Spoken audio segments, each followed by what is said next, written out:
All right, everybody. I've got no time for intro songs. I have no time for videos of me, harvesting my zooks or cukes, because we have tonight the decision-making elections that will tell us, quite frankly, they will tell us, can Joe Biden do anything in the next 2 years? I don't want to make this bigger than it is.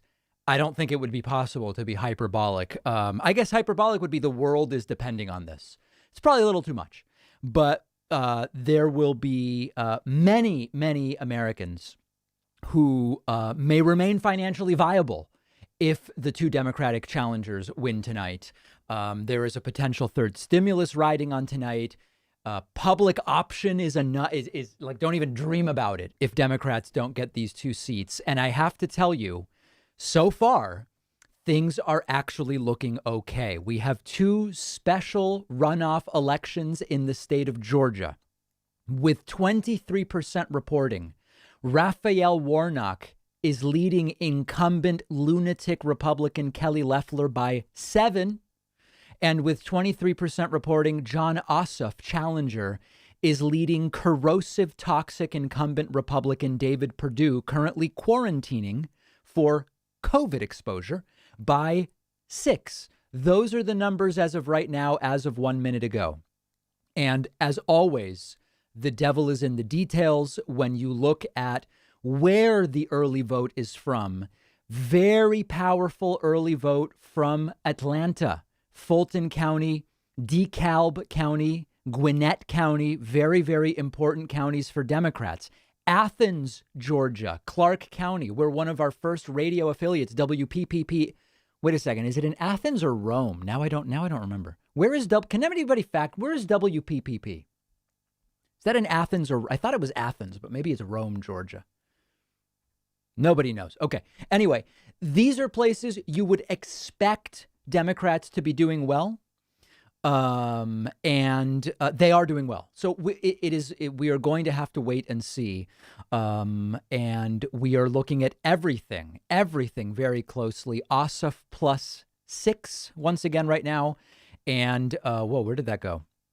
Hold on. Perdue, Ossoff, and Warnock plus almost 7, 6.8 as of right now. So very important.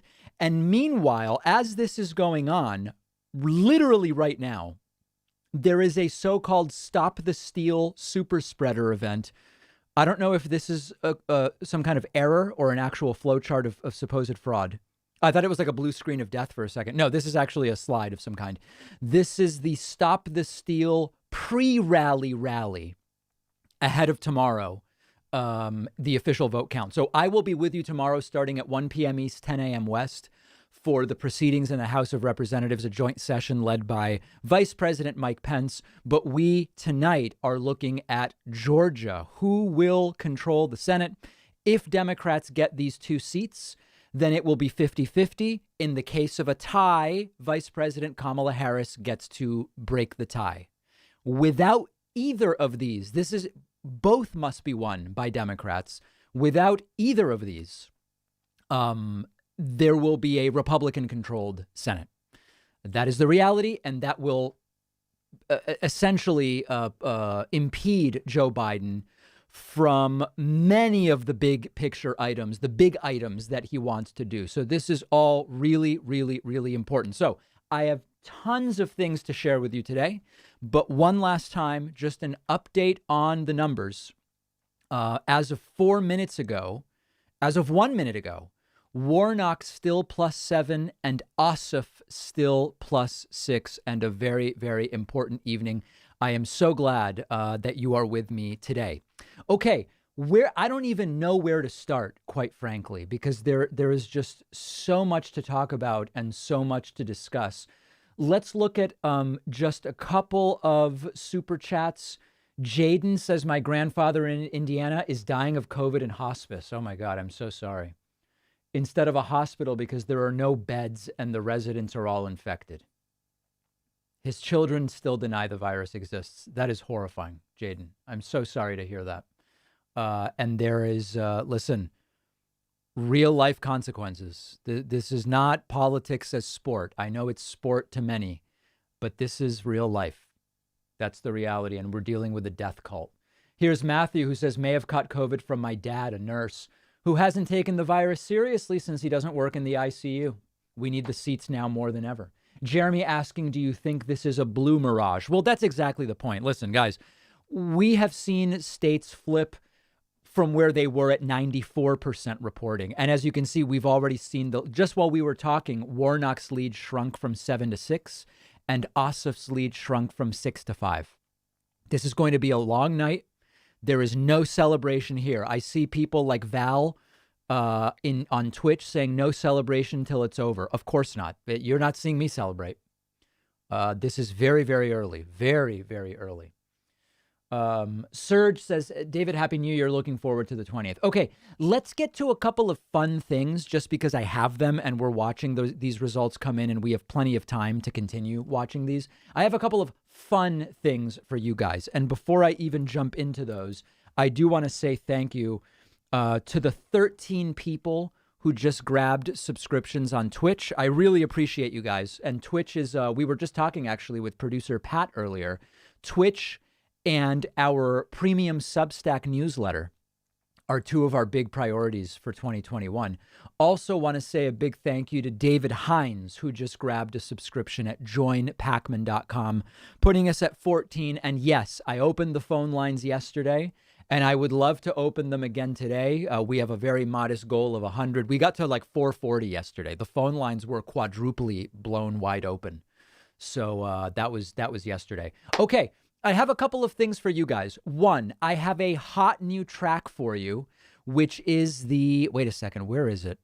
Oh no, I lost it. Oh, hold on, here it is.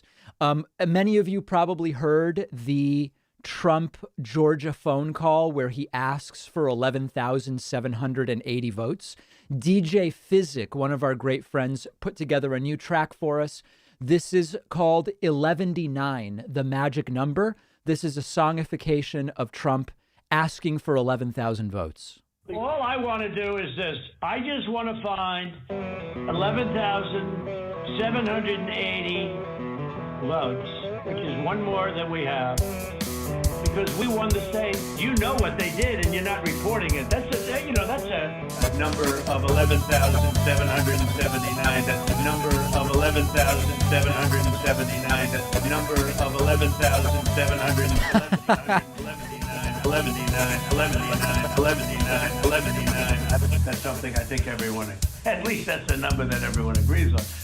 But that's the difference in the votes.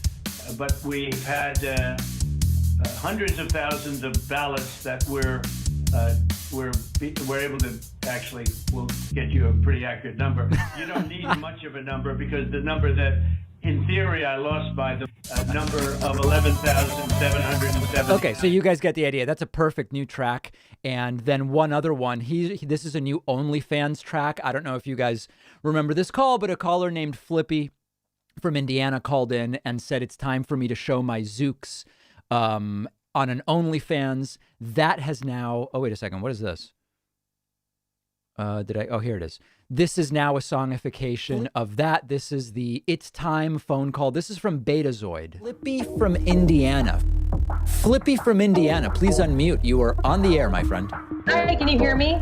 Yes, I can. Hey, David, it's me. I just was wondering if you've ever reconsidered making an OnlyFans? Sorry, if I've done making an omelet, what? No, making an OnlyFans. Earnings season is over, and it's time for you to show us your zucchini. That's very clever. No, listen. I think I'd be more likely. I'd be more likely to show my Granny Smith apples than any Zooks. Floppy Dukes. Flippy floppy. Floppy Dukes. Floppy Dukes. Flippy floppy. 5 1/4 inches.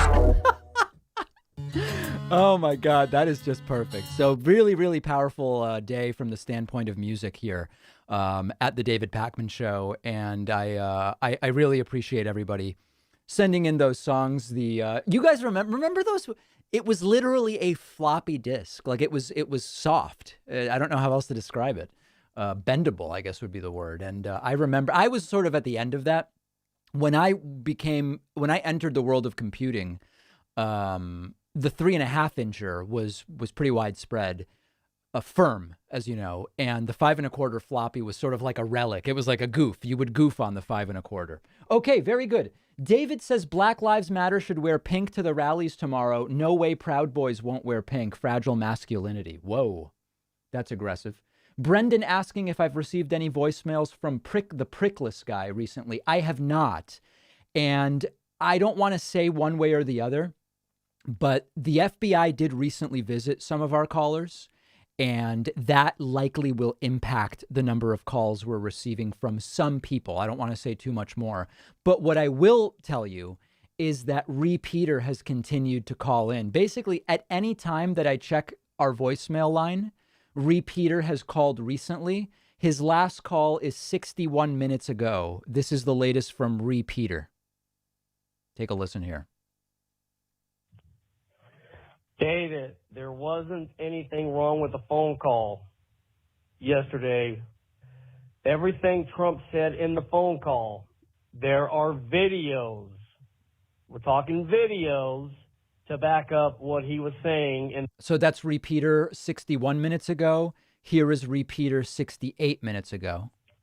Well, David, I've seen your last YouTube video. You're having another one of your psychotic episodes about this phone call. And then here is 96 minutes ago from Repeater. Yeah, David, they're all, like I said, they're already having issues with some of the Dominion machines in one of the counties in Georgia. And then lastly, I mean, not lastly, we could just go on. Here is a call from exactly 120 minutes ago. Well, David, they're already having issues with some of the Dominion machines in one of the counties in Georgia. Right. So there's 4 phone calls from Repeater. And then just to kind of close the loop on Repeater, this is fake Repeater. We now have a guy who satirizes Repeater. Take a listen to this. I played this yesterday. I'll play it again. It's very good. Hi, David. I said it once, and I'll say it again. So why don't you take off them high heels, kick them off the corner of your studio there, wipe off that lipstick, and listen.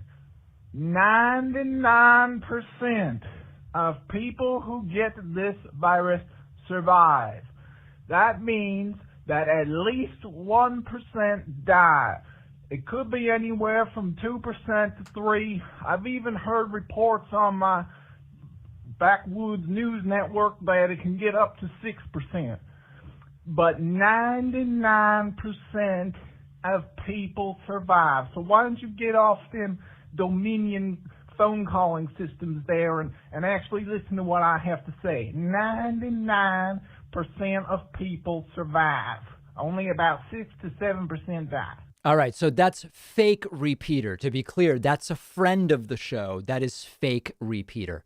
Okay, if you're just joining us, we've just crossed the 25,000 live viewer mark over on YouTube, and there's nothing to sneeze at happening on Twitch and Facebook as well. We are experiencing some very interesting early numbers from these Georgia Senate races. But listen, I don't blow smoke anywhere. I don't smoke anything. It's bad for your lungs, but I would certainly not blow smoke anywhere. And when you joined me 15 minutes ago, Raphael Warnock was ahead by 7 and Jon Ossoff by 6. Those leads, whoa, hold on a second. Those leads have just exploded. We just got a large tranche of votes, and Raphael's Warnock lead with now 39% reporting has expanded to plus 10. And Jon Ossoff's lead, massive dump of ballots. We just had a massive dump. Jon Ossoff's lead has expanded to plus 11.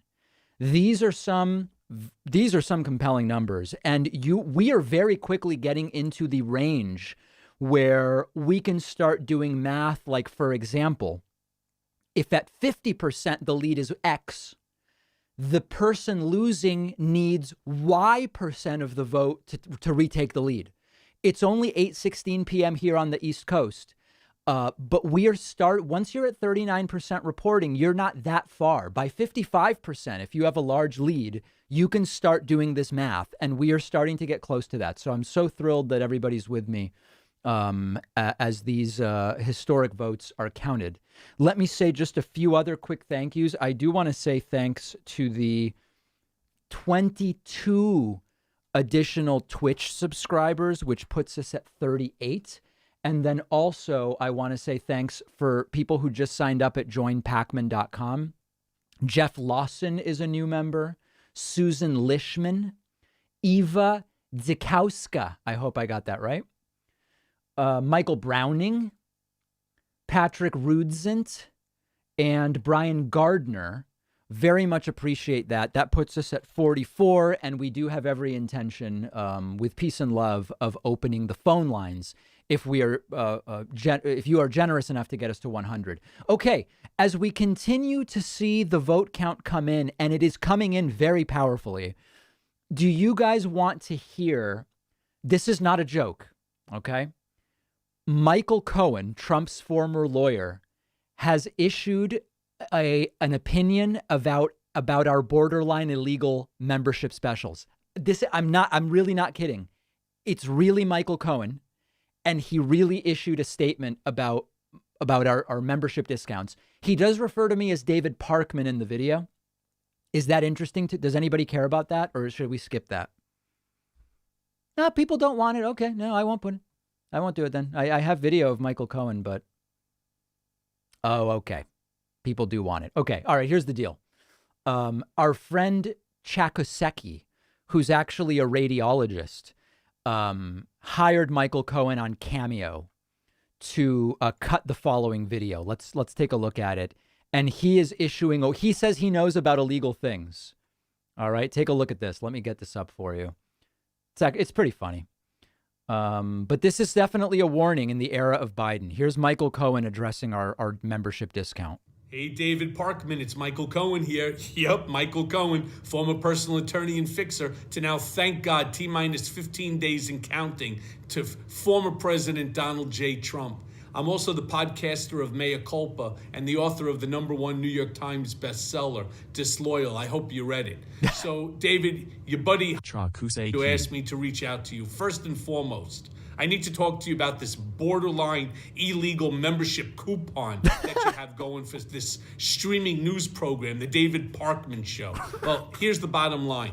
I know all about illegalities. I also know the repercussions for doing things, despite the fact that they were directed and for the benefit of Donald J. Trump. So this is a real cautionary tale about the membership discounts, as you can tell. This is pretty serious. One, right? I don't know who your client #1 may be, but if you are actually doing something... my client #1 is Repeater. That's sad, right? That's borderline illegal membership, right, to this streaming news program. You may want to think about that twice, because I can tell you firsthand, prison really sucks. Yep. All right? Being away from your family and your friends, losing your business, your credit cards, your insurance, your car, you're losing it all. It's true. I could actually lose my credit cards over these membership discounts. All, right? For what? So another guy could get his pecker pulled by a porn star and I create an NDA? Serious? So if I could go to prison for something as stupid as that, you could certainly have a lot of headache as a result of this membership coupon. So think twice about that. You may want to speak to an expert. Yep. Now, I possibly could have helped you, but unfortunately, another thing that you lose when you're a lawyer is your law license. Yep. So you're going to have to reach out and spend some money on a lawyer to see if what you're doing is acceptable. Yeah, well, no, we've done... Isn't that insane, guys? So that is a very, very important cautionary tale there from former Trump attorney Michael Cohen. The membership discounts could be, they could land me in jail. And that's why I've already left the country, actually. And that's because I'm trying to evade. Now, and by the way, on the advice of counsel, I sound like that Shkreli guy. On the advice of counsel, we are no longer promoting how big the discount is. See how above my head it says you can use the code BETTER21? It's now just a massive discount. I've been told that I will have a stronger case in court defending myself on these discounts if I don't promote the percentage. So that's sort of the compromise I made with with my attorneys, and they feel pretty damn good about that. Okay, so we've gotten that out of the way, and then just one other thing. Sarah's cat loves the David Pakman show. Check out this cat. Tell me what kind of I'm not a cat expert. Hold on, I'm waiting for this picture to load. Tell me, does anybody know what the breed is of this particular type of cat? Let me just load this and then I'll put it up on screen for you. This was from last night's stream. What kind of cat is that? Does anybody know? It seems farcical in some way. I don't know what breed that is. It's very, very interesting. And I have a video of that same cat loving the stream. This is from yesterday. Check it out. I've read the first two, starting the third. Oh, hold on a second. We're just getting all the fun stuff out of the way. Then we're going to get to the results as they keep coming in. Sarah's cat. Here it is. This is the cat watching the show yesterday. And then I also read the first book of the Mars trilogy by Kim Stanley Robinson. Really, really good stuff. And then for nonfiction, I recently. Okay, what kind of a cat is that? It's a Persian or a Himalayan? It's a groomed Persian with a buzz cut. Okay, cool. Well, anyway, Sarah's cat, we love it. We love all animals on the show, and really, really appreciate that coming in. And the cat really seemed pretty locked in with what I was talking about there. All right, we now have an extraordinary situation. If you're just joining us, we have tonight 2 Senate runoffs, both in the state of Georgia, that will determine who controls the Senate for the next 2 years. A $2,000 stimulus check could be riding on these 2 elections. The public option could be riding on these 2 elections. Immigration reform could be riding on these 2 elections. On and on and on. With 42% reporting, lunatic Republican incumbent Kelly Loeffler is down by 11 to Raphael Warnock, and corrosive, toxic clown David Perdue is down 11 to Jon Ossoff. We now have 42% reporting. The numbers are stunning. The New York Times needles indicate that Warnock's race is tilting towards Warnock, and Ossoff's race is tilting towards Ossoff. Okay? These are really, really important races. I can't possibly overstate the importance of what we are seeing here. And the numbers, these are early numbers. We know nothing other than right now, with the percentage of the vote that's been counted, in the locations where the vote has been counted, Jon Ossoff is doing strong and Raphael Warnock is doing strong. That's it. Okay? That's all we know at this point in time. Okay, a few other super chats. Desmond says, my fiance and I. Now that's interesting. Fiance with one E refers to a man, and a lot of people don't know that. So I don't know if Desmond is deliberately doing that, or if you meant fiance with 2 E's, which would be a woman. My fiance and I are loving watching our favorite beta male and massive dumps rolling in. Love you, David. Thank you. I appreciate that. John says, today's my 57th birthday, and I am hoping for a big blue birthday present. Beautiful, John. Happy birthday. Brooke says, what do you think Trump will end up doing on the 20th, seeing as he still refuses to concede? It's anyone's guess. I'm taking this a day at a time. Let's figure out what happens today. Let's watch what happens tomorrow. And then let's see what Donald Trump decides to do. But what we can be certain of is, I don't know if you saw my tweet earlier, this is the game plan. If Democrats win Georgia tonight, it was rigged. If Republicans win, it was fair. And either way, November was rigged against Donald Trump. That essentially covers every eventuality for today. So that's basically the bottom line. I don't know how else to say it. All right, my friends. Okay, let's see other super chats. The Demon Cats MAGA kids warn us of. Yeah, I don't know. I'm sorry, I don't know what that means, but I appreciate the super chat. Hey, brother, love your breakdown on topics, and they help my small brain comprehend. I'm trying to understand more about Pago. I don't know why it's significant. Yeah, that's an issue we can talk about again. Helen says that that's a partially shaved Persian cat. Hey, David, are we talking a massive discount dump? Yeah, we're dumping memberships tonight. Hey, David, longtime listener, what can you tell us about the David Parkman pecker poll? I keep hearing about it more and more. Yeah, I don't know what Michael Cohen was talking about there. Oh, Chris says, can I post the Michael Cohen file somewhere, because that would be great for a remix. That would be great. Okay, I don't know where to post it. If you want to remix the Michael Cohen, David Pakman phone call, email in, and then I'll figure out a way to get you the file. I think that's a really good idea. By the way, I'll tell you guys a little, this is a really funny story. The person who put together the Michael Cohen video about the David Pakman Show membership specials, we know him on streams as Chakaseki. And Chakaseki, over time, he's been a big supporter.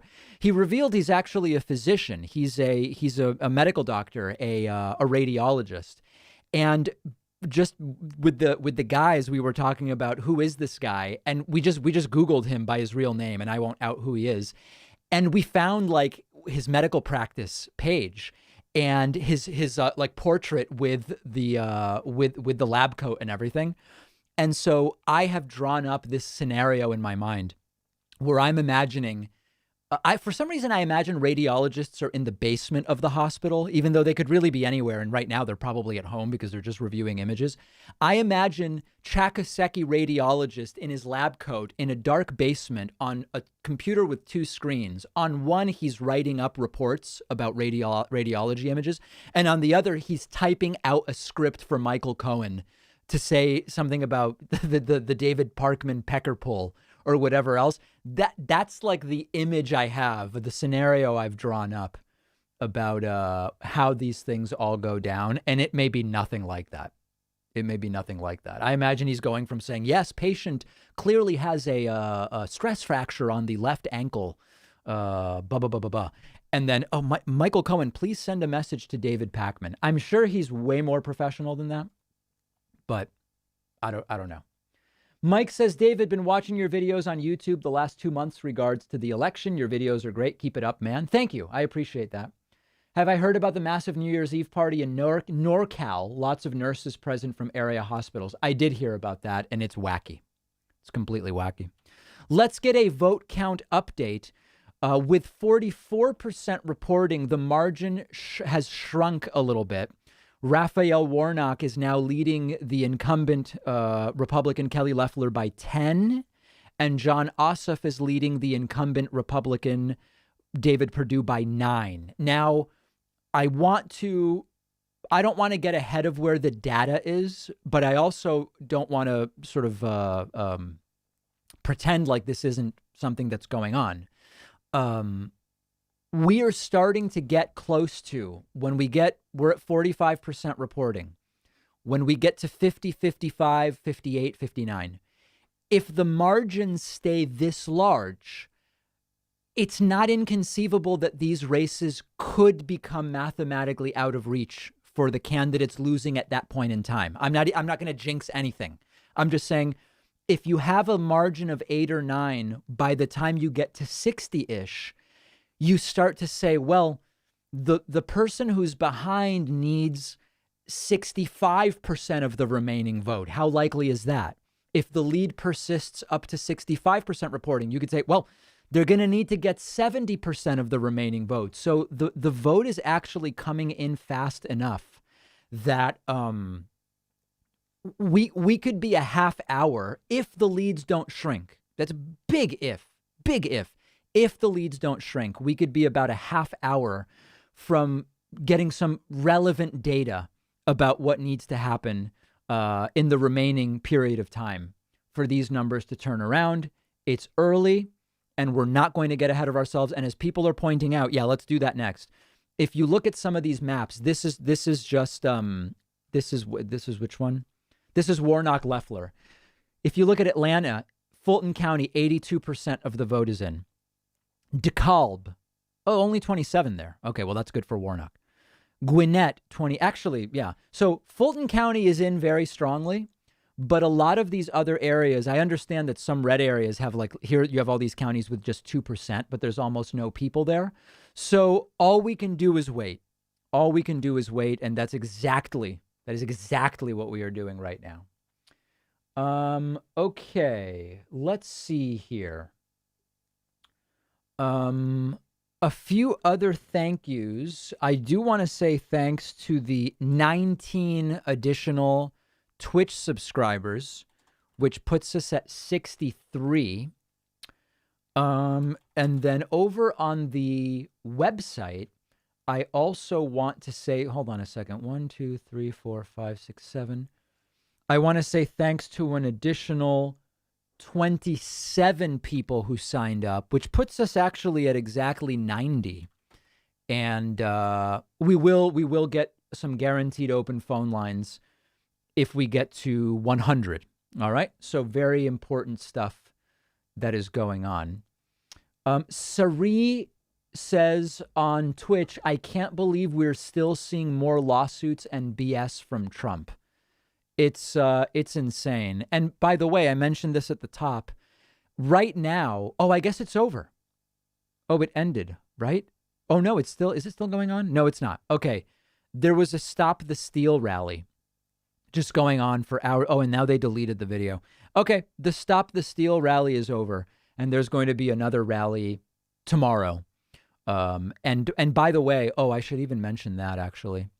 Donald Trump has tweeted that he will be speaking tomorrow. I will be speaking at the Save America rally tomorrow on the Ellipse at 11 a.m. Eastern. Arrive early, doors open. Can you imagine showing up at 7 a.m. to see Trump lie about the election being stolen? Arrive early, doors open at 7 a.m. Eastern. Big crowds. So I don't know that I'll be able to cover that. The House and Senate proceedings start at 1 p.m. Eastern. And so our plan was to film the tomorrow's show earlier so that I could cover that live. And I that's the plan. I don't think I can be done early enough that I could cover that Trump nonsense. But we'll see. We'll see sort of what the day brings. Yeah, some people suggesting I start streaming on Twitch at 7 a.m. That's not going to happen. I'm not even going to be up at 7 a.m. Eastern. Tracy Moore Cougar says, found you last night and already have mad love and respect for you. God bless. Tracy sending a $50 super chat. I appreciate that, Tracy. Thanks very much. Mark says, what is the COVID vaccine policy in Georgia? Here in Florida, all of us get it, including yours truly at age 65. Georgia senators will do the right thing. I don't know state to state. I really don't know. Every state is able to distribute vaccines as they see fit. Some are just sitting on vaccines. And in fact, I have that data.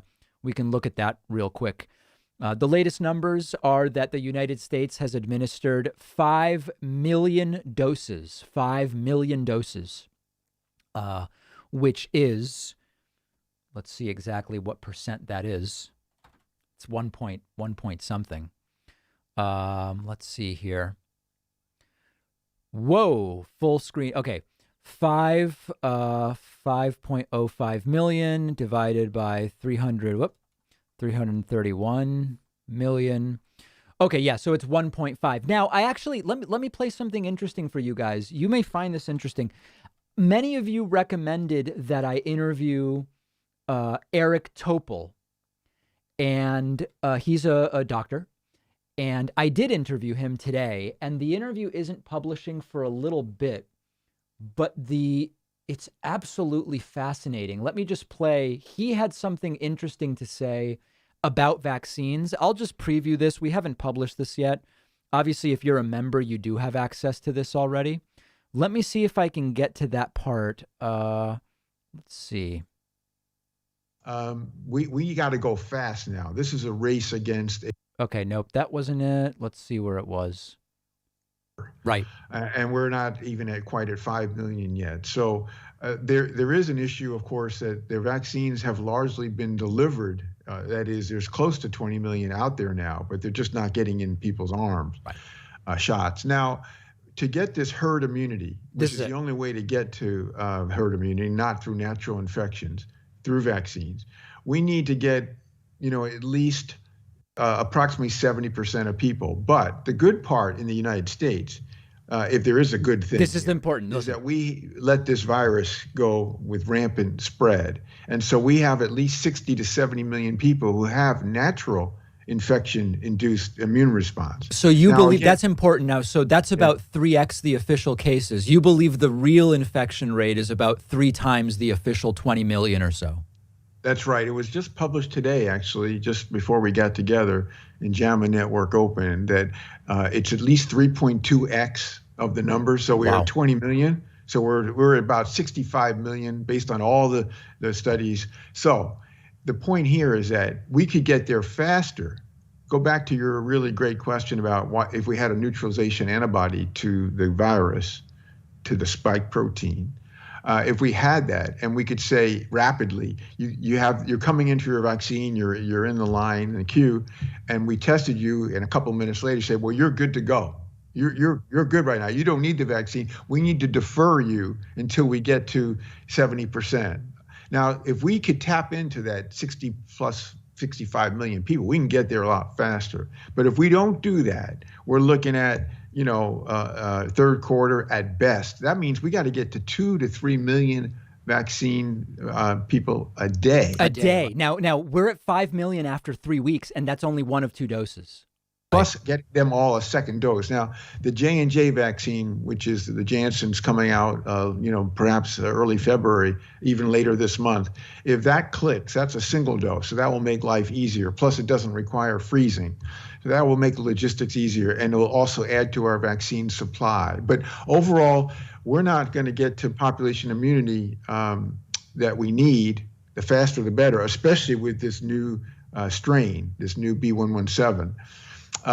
We got to go fast now. This is a really great interview. This is one of the best guests we've had, and absolutely fantastic. It's a 20-minute interview. We go into detail about vaccination, herd immunity, antibody testing. If you're in one of the 5% that does not develop immunity after getting, for example, the Pfizer vaccine, if we could test you and determine that, would it make sense for you to then go and get the Moderna vaccine? That's something where, anyway, we talk about a lot of this stuff. Really, really great interview. And it's on today's show.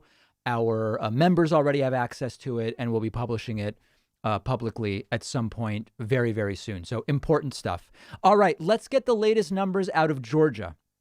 We now have 46% reporting, and both Democratic challengers, Raphael Warnock and Jon Ossoff, are leading by 8. We are approaching the 50% threshold, and we have both Democratic challengers leading by 8, and we are standing back and standing by for further results. Mark sending us a funny Spanish super chat, a very strong $50 super chat. Mark says, David, por favor, más contenido en castellano, che. Hay como 30 millones hispanoparlantes que serían fans como vos. No tenés idea. Okay, so there's some literal, I think this may be Google translated. The syntax is a little interesting. And he says, David, please more Spanish content. There's about 30 million Spanish speakers who would be fans like you couldn't even imagine. I think that's a relatively accurate translation of that. This is horrifying. Every day now, I'm hearing from viewers with stories like this. Roy, my mom has passed from COVID-19. My brothers still think COVID isn't real. I'm so sorry, Roy. It's almost unspeakable tragedy where I'm getting 10 messages like this a day from people in the audience. That's the scope of what's going on. I'm sending you my best, Roy. That's just absolutely horrifying. And, we want to believe that this will just be fixed someday at some point, and it's just not going to be that way. It's a tragedy. It will continue being a tragedy. It's completely inconceivable. And part of the start is Trump just has to go. Republicans can't be controlling the Senate, and that's quite literally what we're standing by for right now. And as you can see, the leads have shrunk by 50%. Leads that 15 minutes ago were 11 and 12 have shrunk to 7 as we are breaching the 50% reported mark. Both Warnock and Ossoff down to +7. Now, when we were, when we're talking about half a point separating some races on November 3rd, +7 is still a massive, massive lead. Massive, massive lead. But we just, all we can do is wait. All right, let's see what the Washington Post coverage is doing. Just who will come out to vote is so essential, and who will be motivated, who will be inspired to vote. We did hear from Nicole Ellis, some young voters who are voting for the very first time. So there has been a continued effort to try to target communities, including people who perhaps didn't vote in the 2020 general election, Rhonda. That's right, and this is just coming after the general election when a lot of voting rights advocates that I spoke with during the... So many first-time voters, the point that's being made there. I believe CBS is going to be going to a sort of county-by-county analysis when they get back, and I do want to hear a little bit of that. So we're going to keep an eye out. I do want to get updated in terms of our numbers here. I'm sorry that I've neglected that. We do have an additional 17 Twitch subscribers, which puts us at 107. And also from the standpoint of website subscribers, another 6, which puts us at 113. Very much appreciated. And we have so much to talk about tonight that I'm not spending a lot of time on it. But I do want to mention that we do have a new coupon code. We're hoping for a better 2021 than 2020. The coupon code is BETTER21. It's really cheap. When you use that coupon code, we're talking about pennies a day at joinpacman.com. It's the most direct way to support the work we do. It's the way that we keep everything but 2%. All these other platforms, when you contribute, they're taking slices. Everybody wants a piece of it. But when you sign up on our website, it's certainly immoral to offer discounts this big, but we're doing it because we don't want the cost to be a barrier. And I played this earlier. I'll play it again. Donald Trump's former attorney, Michael Cohen, did issue a warning about these discounts that I'm offering. Just take a quick listen to that. This is Michael Cohen. David Parkman, it's Michael Cohen here. Yep, Michael Cohen, former personal attorney and fixer, to now, thank God, T-minus 15 days and counting, to former President Donald J. Trump. I'm also the podcaster of Mea Culpa and the author of the #1 New York Times bestseller, Disloyal. I hope you read it. So, David, your buddy who asked me to reach out to you. First and foremost, I need to talk to you about this borderline illegal membership coupon that you have going for this streaming news program, the David Parkman Show. Well, here's the bottom line. I know all about illegalities. Yeah. I also know the repercussions for doing things, despite the fact that they were directed and for the benefit of Donald J. Trump, client #1, right? I don't know who your client #1 may be, but if you are actually doing something that's borderline illegal membership, right, to this streaming news program, you may want to think about that twice. Yep, no, we are. I'm definitely going to reconsider the discounts because it's scary stuff. I don't want to be the target of a politically motivated investigation or anything like that. So the point is, BETTER21, it works now. If I'm ending up in the slammer, I can assure you that the discounts are getting shut the hell down. That's for sure. Okay, some other super chats are coming in. Claire Houlihan says, both my father and grandmother got COVID-19. Thankfully, both recovered. My heart goes out to those who have lost loved ones. Very much so. Very much so. Georgia, make it happen. I'm rooting for you from Switzerland. Absolutely. Absolutely. Oh, boy. Now people are texting me because they're very... that's rude. I should have turned my phone down. I apologize for that. Okay, we're going to turn that down. There we go. That's very, very rude of me. Okay. Realistically, what would be the most progressive policy that could be passed if Democrats take the Senate? I don't see some of the more conservative Democrats playing along. I'm not even speculating about that yet. Let's hear from friend of the show, Weijia Jiang from CBS. She follows us. Tomorrow morning. Elaine? Oh, we missed it. Weijia Zhang, thank you. CBS News has learned about a possible attack on the U.S. Capitol planned for Wednesday. Oh, God. The threat was captured over the radio frequencies used by pilots. Oh, no. Here's Jeff Pegues with the details. The chilling threat, obtained exclusively by CBS News, was heard by multiple air traffic controllers on Monday afternoon in New York. We are flying a plane into the Capitol Wednesday. Soleimani will be avenged. Sources tell CBS News the Pentagon and other agencies were briefed today about the digitized voice recording and believe it was designed to suggest hitting the Capitol on the same day Congress is set to count the Electoral College results.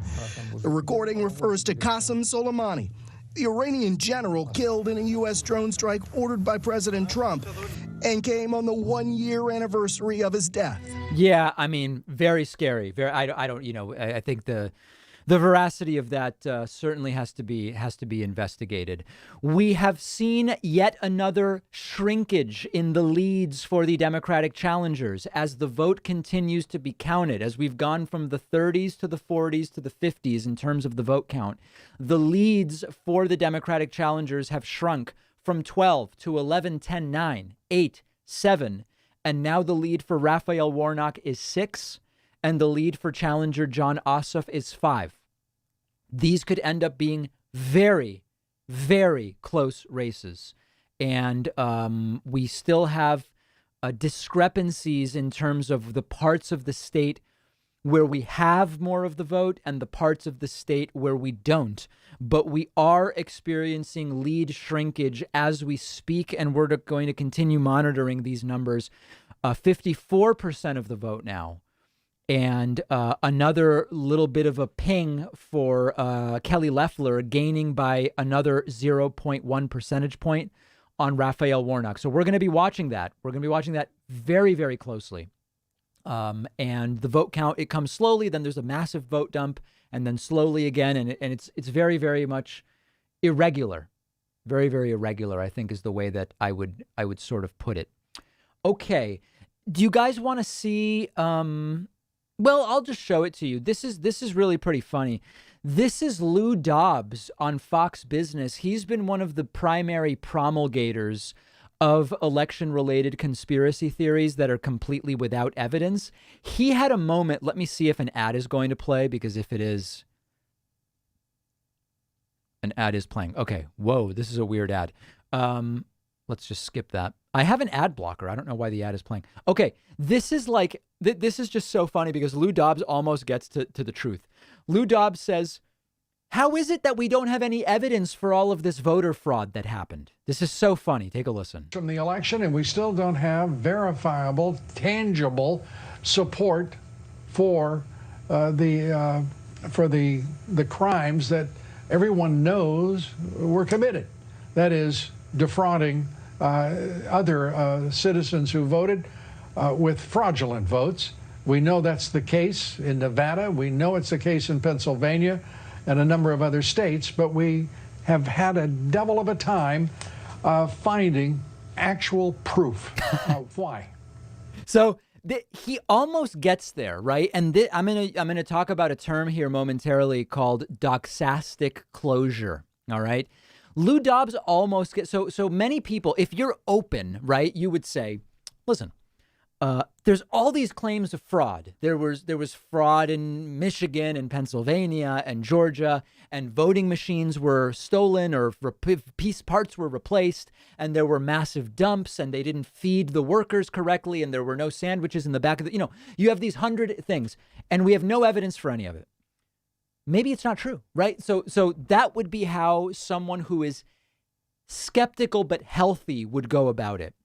For the conspiracy theorist, absence of evidence is part of the conspiracy. And the term that Peter Boghossian, I know the term from Peter Boghossian, maybe it exists prior to Peter, is doxastic closure, which is where there is nothing outside the conspiracy that you allow to sort of enter your brain. An example of this is sometimes in extremely devout religious folks, they will say, I know this is true because it's in a sacred text. which was written by God or dictated by God or whatever. And then you say, well, what evidence do you have that it is actually a sacred text written by God? Well, the text says so. Right, but what evidence do you have from outside the sacred text that it's a sacred text? It's closed. Nothing from outside penetrates it. It's the term from Peter Boghossian is Doxastic closure. It's not exactly circular reasoning, but it's there's an aspect of that example. So for Lou Dobbs, because he's completely closed off, we just haven't, for some reason, we're not finding the proof, but all of the assertions must be true. Whereas you and I say, well, maybe just all the allegations aren't true. That's where my mind goes. And of course, they're not. And once you introduce the concept of burden of proof, you very quickly understand. So there it is. Okay. Oh, people are saying that there's been another update to the vote count. Let's take a look here. 5 and 4. Okay, so it has shrunk a little more. Yeah, Warnock now only +5 and Ossoff only +4. So the lead is shrinking. Every 5 minutes, the lead is shrinking and getting closer and closer. So we're going to have to, all we can do is wait, my friends. That's all we can do. The vote count continuing to come in. All right, let me get to a few super chats. Oh, Rob says, did I see the D.C. rally today? It was levels of insanity not seen before in the Trump era. At one point, Roger Stone got up and stood absolutely still to a Roger Stone did nothing wrong rap. Yep, I'm prepared. I always, I don't just like go live with no plan. I have clips ready for you from the pre-rally rally, I guess it is today. Let's get to some of them. Here it is. Just to say, thank you, Jesus. So there's Roger Stone. Here is Alex Jones. Fraud. We don't quietly take the scam and believe their BS. We've seen the evidence. The system has had to desperately engage in this gambit to maintain control, but this will be their Waterloo. This will be their destruction. Alex Jones isn't looking so good. Whatever happens to President Trump in 15 days, he is still the elected president of this republic, and we do not recognize the communist Chinese agent Joe Biden or his controllers. So that's a very, very sick man. Let's see other ones. Name is Alex Jones. Ladies and gentlemen, Alex Jones. Hugging each other, obviously. I'll tell you who I'm excited to hear to see. It's you, the American people, unified in resistance to the New World Order. It's a mind virus. It's really a mind virus. We have only begun to resist the globalists. We have only begun our fight against their tyranny. They have tried to steal this election in front of everyone. And as I told them 20 years ago, I tell them again. This seems like kayfabe, right? Anybody? Doesn't it? Okay. A locker up chant. I'm going to skip that one. Here's Peter Navarro. Actually, I want to skip Peter Navarro. This is the one I wanted to get to. Listen to this. Must not comply. If you don't want to take an experimental biological agent deceptively named a vaccine, you must not allow yourself to be coerced. If you are living in fear, a biological agent, of a non-lethal virus, simply buy the same cheap, ordinary medicines used across the world. When you know something to be false, you must reject it, period. When you know something to be true, you must stand up for it, and you must be willing to fight for it. I urge you to mark this day, this moment, as a united return of our nation to the eternal fight for freedom. A commitment. Imagine if this was like your physical therapist or your kid's teacher, you know? I mean, I'm assuming a lot of these people do work. It can't be that they're all unemployed. How would you feel if this was your kid's teacher? I do want to address this right here. Rob Schmidt asked via a really, really strong super chat, David, will you get the vaccine? Of course I will. Of course I will. And I know that there's a lot of people planning not to get it. My hope is that, listen, I hope airlines start to require it for flying. I would love it. We were talking on the bonus show today, even with a bunch of people not getting it. If I have the vaccine and if an airline requires it to fly, and just to pick a place, if Aruba says everybody coming into the country must have a vaccine, and the hotel in Aruba says everybody must have a vaccine, proof of vaccine to stay here, I would feel okay putting the mask on once there's a certain level of immunity. Putting the mask on, getting on a flight where I know everybody's vaccinated, going into a country where I know everybody coming in is vaccinated, and going to a hotel where everybody's required to show proof of vaccination. But yes, I will get the vaccine. All right, let's get back to updated vote numbers, and this is disaster. With 59% reporting, Raphael Warnock's lead has dropped from plus 12 at one point to just plus 2. Jon Ossoff's lead has dropped from plus 11 at one point to just 1.2. The race is tightening. The race is tightening. And we're going to keep watching it. All right. Just a couple more clips here. Here's the MyPillow guy. Like I say, where the miracle that we're in of all time is, had that not happened on election night, they've been boiling us like a frog for years, and we've done nothing about it. Sat back. They take a little bit of our freedoms all the time. And this is what would have happened if we wouldn't have had that miracle that they misjudged. Okay, so it's not clear what he's talking about. It sounds like he should be medicated. Here is, oh, hold on. This is the one I wanted to check this out. This guy defiantly asking people to rise up and not wear masks. So what I'm asking you to do right now is to do the Great Reset in a good way. Okay, we're going to reframe it. Last night, about 150 of us went into Whole Foods, and we dressed up like people that aren't idiots, hiding from a virus that's not deadly. What a hero. Did not wear a mask. Who here is up to the task of not wearing a mask? I ask you again, who here is up to the task of not wearing a mask? Really powerful statement there. And then here he is claiming that not coronavirus is fake.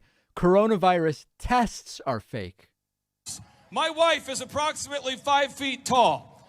If I told you my wife is 125 feet tall, that's what it means to be off by 25 times. Right? Second, the ugly truth. The PCR tests are fake.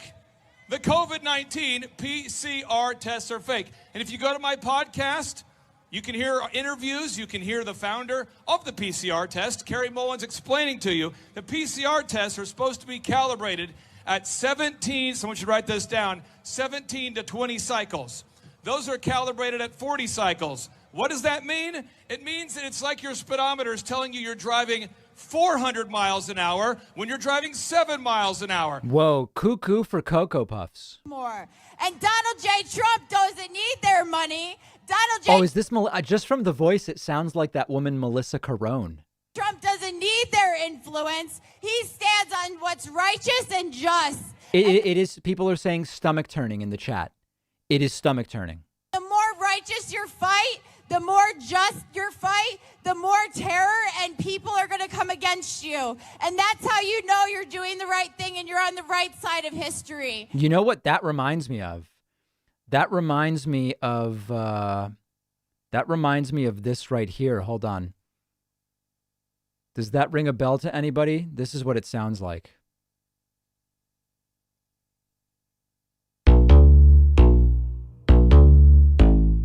A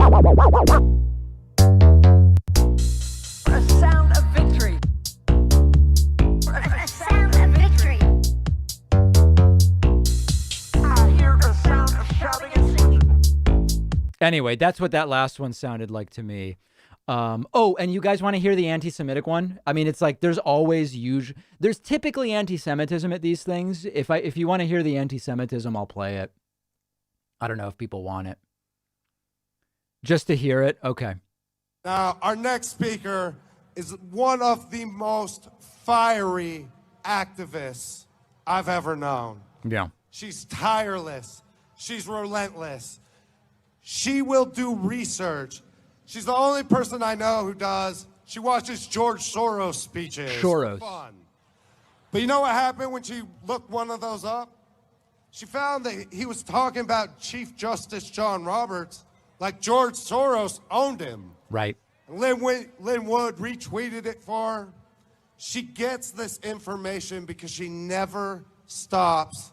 So understand that's a dog whistle, where if you understand the idea of rich Jewish men controlling people behind the scenes and controlling entities behind the scenes, that's the dog whistle that's there. All right, not great news out of Georgia.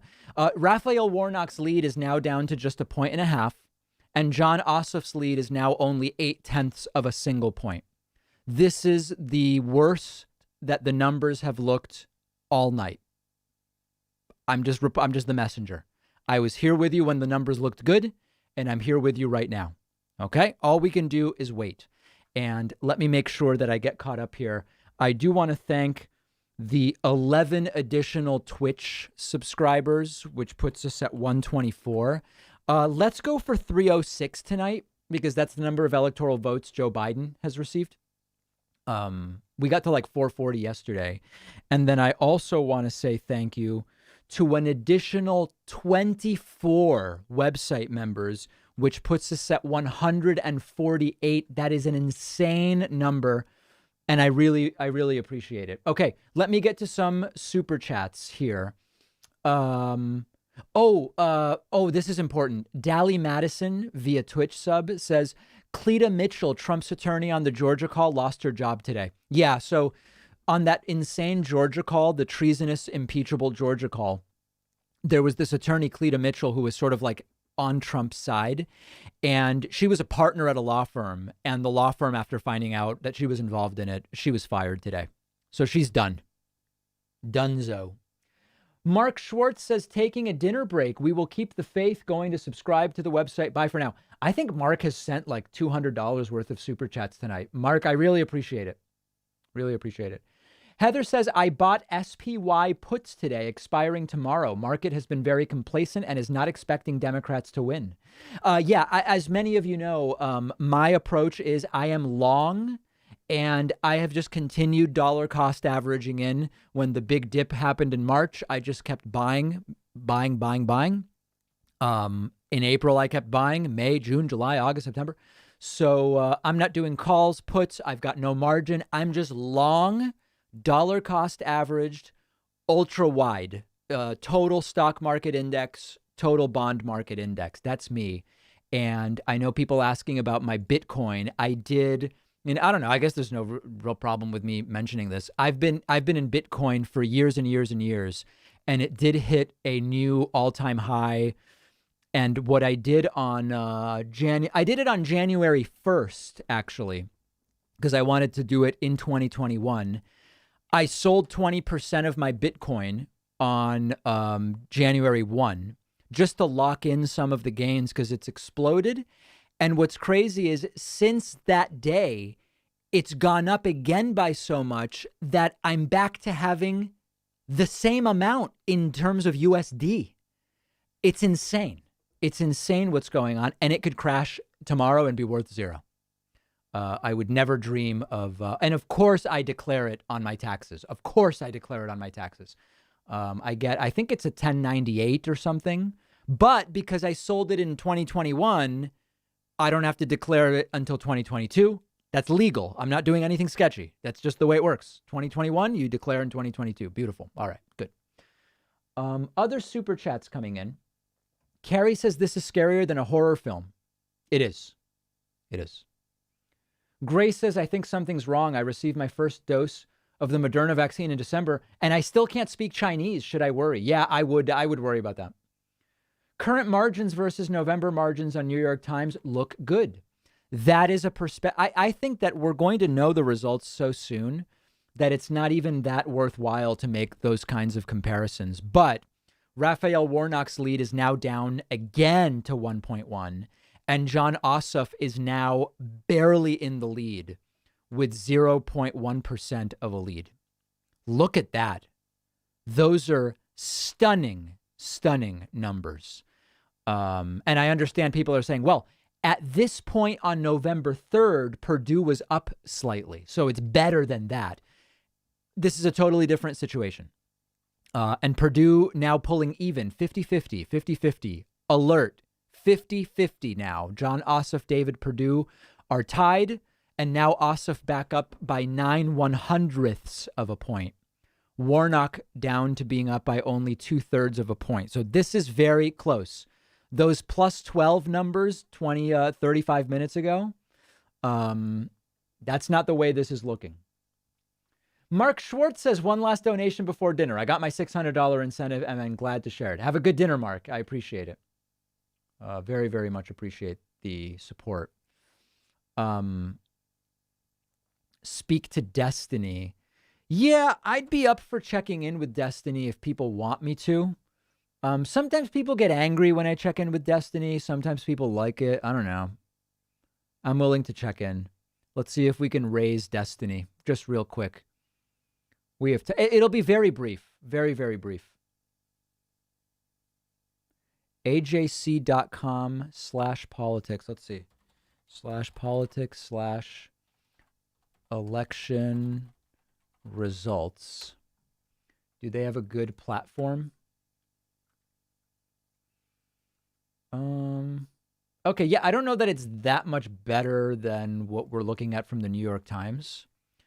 Let me see if Steven wants to check in. Where is Steven? Let's see. Destiny.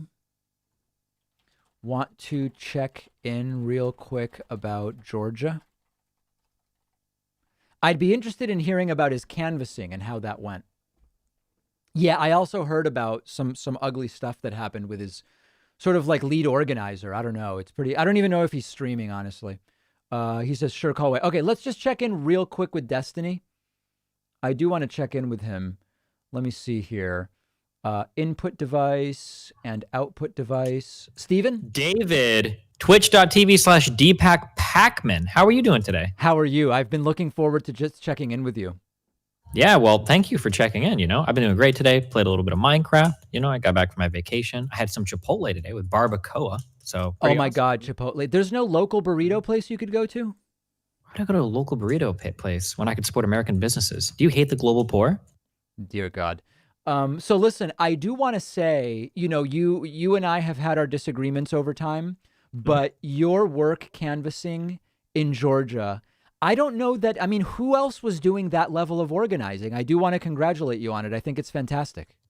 Oh, thanks. I'm pretty sure we had the largest single canvas launch that weekend in the whole state of Georgia, I think. We had 140 unique canvassers working over 2 days, which I thought was really cool. I'm super proud It's fantastic. How are you feeling about the numbers so far? Wait, my numbers for the event or the voting numbers coming in? The voting numbers coming in. I don't know enough to have strong feelings about it. I'm watching the needle. Yeah. What else can we do at this point, right? Yeah. It all, if I was super tryharding, what you'd want to do is you want to break out every single county. You'd want to see the remaining votes coming in. You'd want to see they voted last election. And then you'd want to calculate but the needle does all that, right? I'm assuming the math guy is working on this or doing that.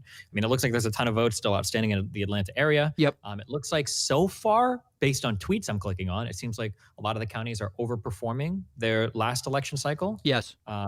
So, assuming that trend keeps up, you'd expect both Warnock and Ossoff to win this race.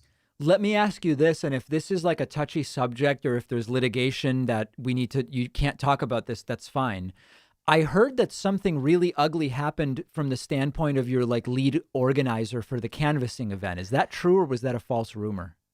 Yeah, that happened, but yeah. Is that a sore spot? Well, it happened. It's just we got over it. But that's like a whole other conversation. So I see. There's a lot of background to get into there. But it's fine. We still had none of the people on the ground knew at the time of the canvassing, and it didn't hinder our efforts too much. So yeah. Okay, good. I'm glad to hear that. Yeah, and we don't have to go into it. It seems like there could be litigation pending, and I want to be real careful about not getting into anything like that. And then as far as flights and just COVID safety and everything, I know at one point I checked in and you were yelling at people to stay far apart from each other. How did you generally feel it was from the standpoint of COVID safety? I think the initial sign-ins were a little bit rough sometimes. Yeah. Especially with everybody like congregating in the lobby and stuff. But like once we got past that, especially past day one, people seemed to be sorting themselves a lot better. Everything in the actual room itself, all of the chairs were pre-spaced by employees at the hotel to make sure that it was COVID safe and everything. So I think in general, I feel pretty good about it. Maybe a little bit sloppy in the beginning, but I think for the most part, people did a pretty decent job. And then like everybody was wearing masks and everything too. We didn't have to discriminate anybody over that stuff. So I know that there was a real question as to the best way to feed everybody, which is really a big thing. I mean, they become logistical nightmares. I've been involved in small events and it's just every aspect of it is a nightmare. Did you end up just getting pizza for everybody? Was there cashew cheese available for vegans? Like, how did you manage that? Yeah, there's a pizza place in Atlanta. No, not in Atlanta. I think in Georgia, a chain called Mellow Mushroom. Maybe it's in other places too. But yeah, we relied on them. There was vegan pizza, vegetarian pizza, and then meat pizza, and then like pepperoni pizza. Did you get like a meat lovers or something like that? Yeah, it was. I think it was the final order. I think it was 9 meat lovers, 9 pepperoni, 3 vegan, and 4 vegetarian pizzas is what we ordered each. Thin crust, medium, deep dish. Well, I like good pizza, so I don't usually do deep dish. Right, I agree with you there. It wasn't thin crust. Yeah, it was just like normal pizzas. We didn't get too exotic with the choices, though. You know, I didn't want people fighting over the crust selection or anything. So. And last question on the pizza, and then we'll move on. Did the sauce go right to the edge, or did they leave a lot of uncovered area? I hate that uncovered area.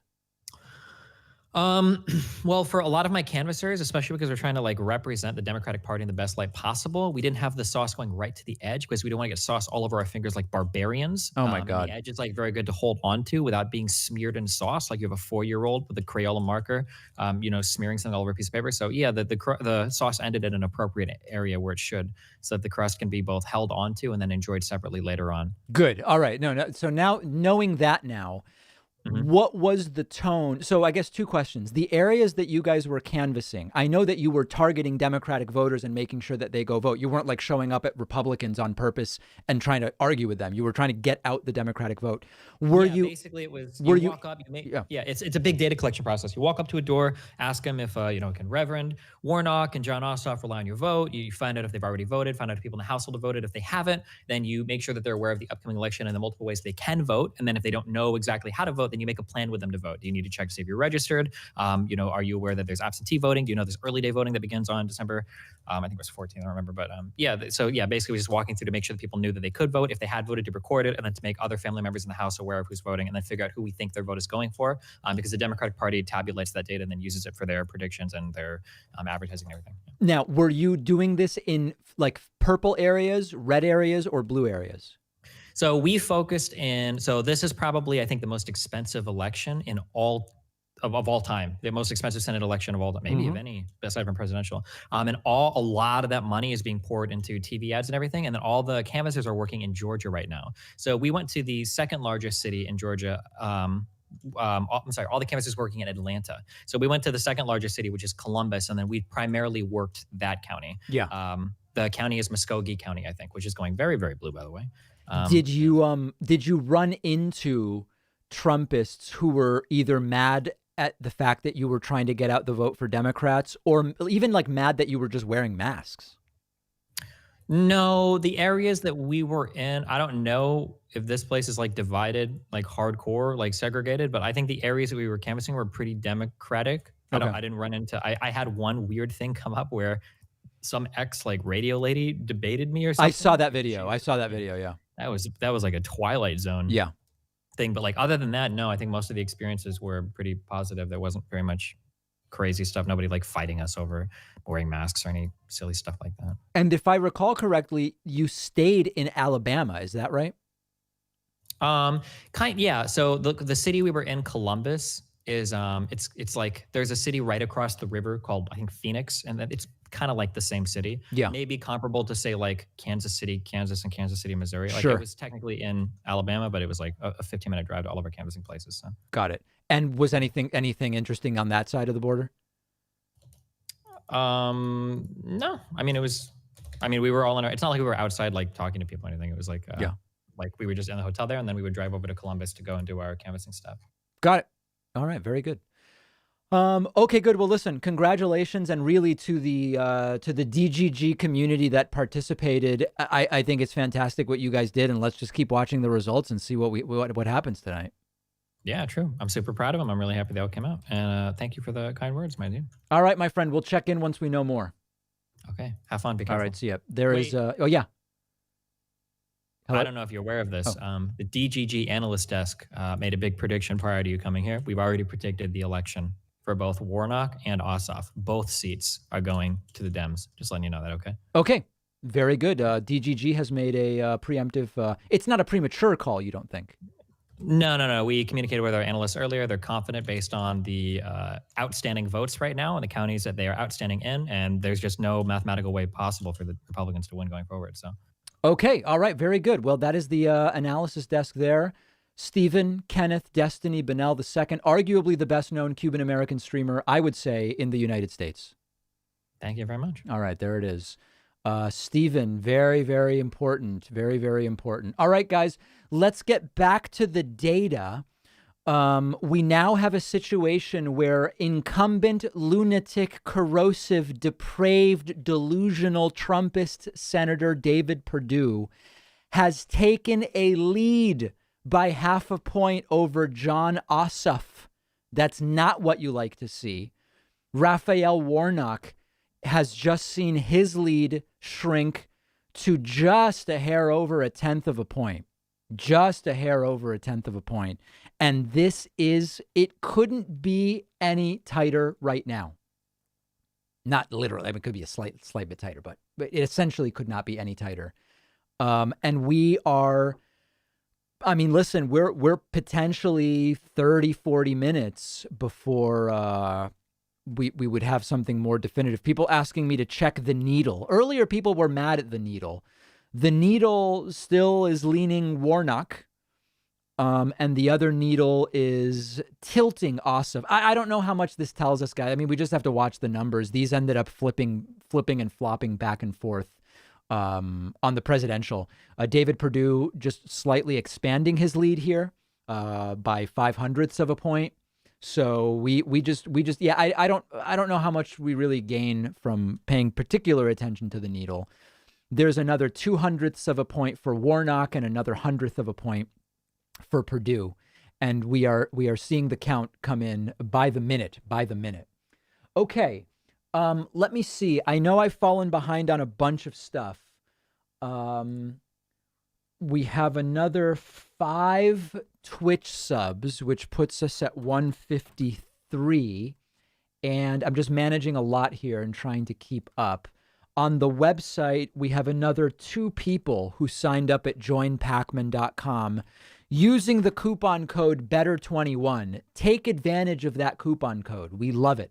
We absolutely love the coupon code. Let me do a few super chats. Oh, yeah, people are telling me about the video where a Trumpist debated Destiny in Georgia. I saw that. I'm not going to play it now, but I did see that. Okay. Rusty Lewis is coming up with some pretty aggressive super chats, so I think just to keep it a little family friendly, I'm going to skip it, but it's a very funny super chat. I'm going to skip over it. Mac wants me to check in on Jesse Lee Peterson. I think he might need a hug. David, next time you're in St. Paul, Minnesota, go to Moochie's off of Randolph. I've never had a better pizza. Get the Camilla pizza. Next time, I've never been to St. Paul, Minnesota. I've been to, as Donald Trump calls it, Minneapolis, Minnesota. David, on the topic of food, is a Pop-Tart a ravioli? No. Is a calzone a sandwich? Absolutely not. A calzone is an Italian empanada. It is not it's actually, I find it discriminatory to say it's a sandwich. This election has me so nervous, but watching live with you and hearing your commentary has helped keep me at a 2-drink minimum. I think you mean maximum, right? That deserves another super chat. What happens if they're both under 50% again? Impossible mathematically because there are only 2 candidates, right? There's no way. Could they be? I guess if there's can you have write-ins in a runoff? I don't think you can. Correct me if I'm wrong. There's no way that you could have a situation with both under 50%. We're not sure. Yeah, I don't think. I mean, I'm not seeing anything like that in the results. It seems very clear. There's not any other. I think in a runoff, it's one or the other. That's it. One or the other. Okay. Raphael Warnock's lead has just doubled from 0.14 to 0.28. That's good. And David Perdue's lead has slightly shrunk from plus 0.57 to plus 0.46. These are very tight races, very tight races. Both races now within half a point, if you can believe that. Unbelievable. Unbelievable. Rusty's going to put himself in timeout for the aggressive super chat. No problem. White voters are destroying this country. Change my mind. That's a little, that's, I don't think that's the way I would analyze the election. That doesn't seem like a prudent way to analyze what we have going on here. Okay, let's see what else we have. I see people getting worried. Yeah, I understand. Listen, this is worrying. These numbers are worrying. There's no doubt about it. When you look and you see that it's this close, and you see that 12-point leads have evaporated, obviously you would be right to be worried. Let's take a listen to the Washington Post reporting briefly. And increasing focus on Warnock over Ossoff, some daylight between the two. Warnock, the head of Martin Luther King's church, of a socially active social justice ministry, and and also almost 20 years older than Ossoff. So there is a little bit of difference. But what you also see on the Republican side is an attempt to lump them together. Both Warnock and Ossoff are radical and liberal and too extreme for Georgia, with the thought that if Republican or even moderate and independent voters hate one of them, if you lump them both together, well, they'll both go down at the same time.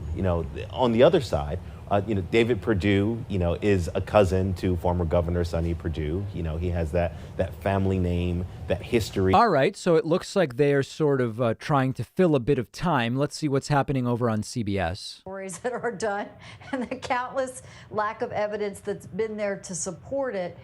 There's a strong a threat of that, and they don't want to see those irregularities continued.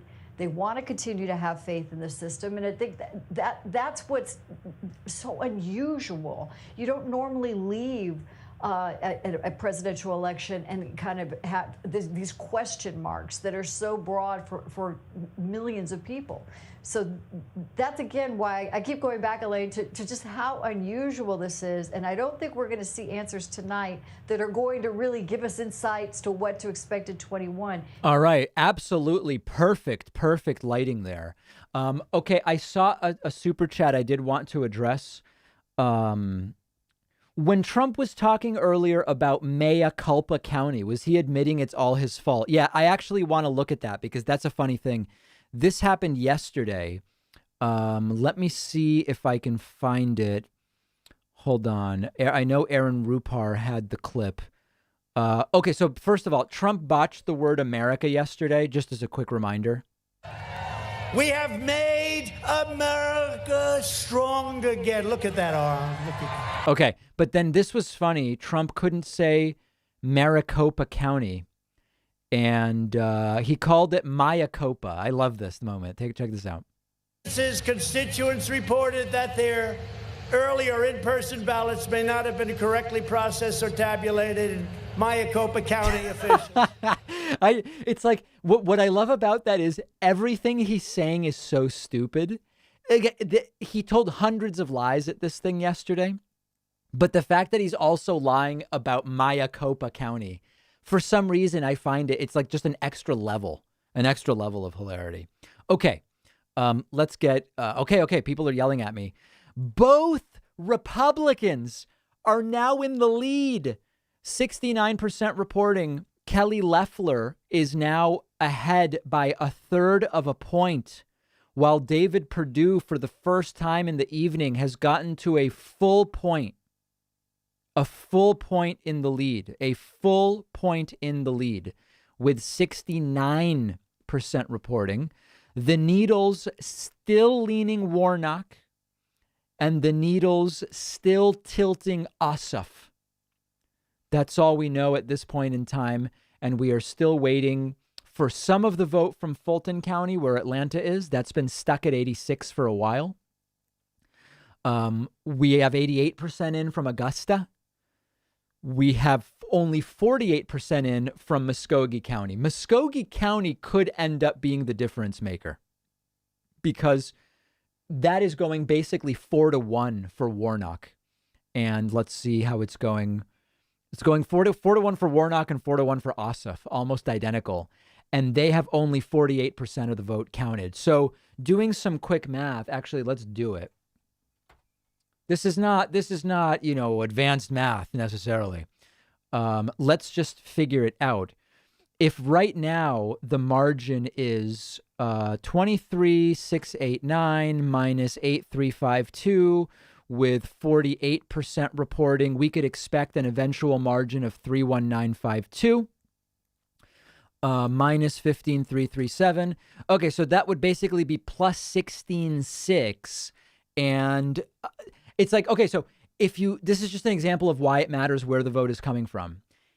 If you just pretend that the only thing left to count was 52% of the ballot in that one county, we would expect that the remaining votes would flip the Loeffler-Warnock lead to Warnock and would, I believe it would also flip this other one. Let me see. Not quite. It would not flip the lead to Ossoff, but that alone, if we continue to see a 73-27 split in Muskogee County, that would be more than enough to close the gap between Loeffler and Warnock. It's, we're all just trying to figure out the direction this is going. David Perdue's lead now going up by another 20% from 1 to 1.2, and Kelly Loeffler's lead going up from 0.3 to 0.42. Okay, so that is continuing to go in the direction of the two Republican candidates for the time being. Sam Seder called the race. I don't even know what that means. I wonder if we could get on with Sam. Let's see. I don't even know if he's streaming. Hey, are you streaming? Want to connect briefly? Let's see. That would be interesting. We haven't checked in with Sam for a while. I would be interested in that. Okay. I do want to say thank you to the 8 folks who just signed up at joinpacman.com, putting us at 163. Also, very, very big thank you to Thunder, Political Puppy, Shell Marley, and Karsten Wauer, who have signed up via Twitch, getting us to 167. I really appreciate that. Let me see here. Sam, I don't know. Yeah, I don't know. It's just complicated. Sam wants to talk. I don't even know what's going on with Sam. Let's just see if we can find him. Sam, where is it? Here's Majority Report. Let's see if he's even live first thing. Okay. You would just be on his Zoom call while you're still on our Zoom call. But if he came on our Zoom call. But how would I do both Zoom calls simultaneously? Oh, they're talking about me on getting on, I think. At once. Can I be on 2 Zoom calls simultaneously? I don't know that. But you do have 2 computers set up there, don't you? I think the easiest way would be for him to join our call. Yeah. I'm glad to do that. Window of us. Oh, I see. Okay. Yeah. I think he did this before. I can call into any Zoom. Oh, I'm not even logged in. in. Doing this on the fly. Yeah, here we go. There we go. All right, let's send him a Zoom link. Okay, I just heard from Sam. We'll send a Zoom link. To contact him? Beautiful. How do we contact him? Oh, here they are again. Yes, how are you contacting him? I don't know. It's his phone number, but I'm getting a call from the... Hello? That's not me. Hi, Missy. Wow. It's crazy. Okay, so I told him to just email me the Zoom link, and then we'll get that going. We'll check in with Sam Seder, and let's see if they send me that link.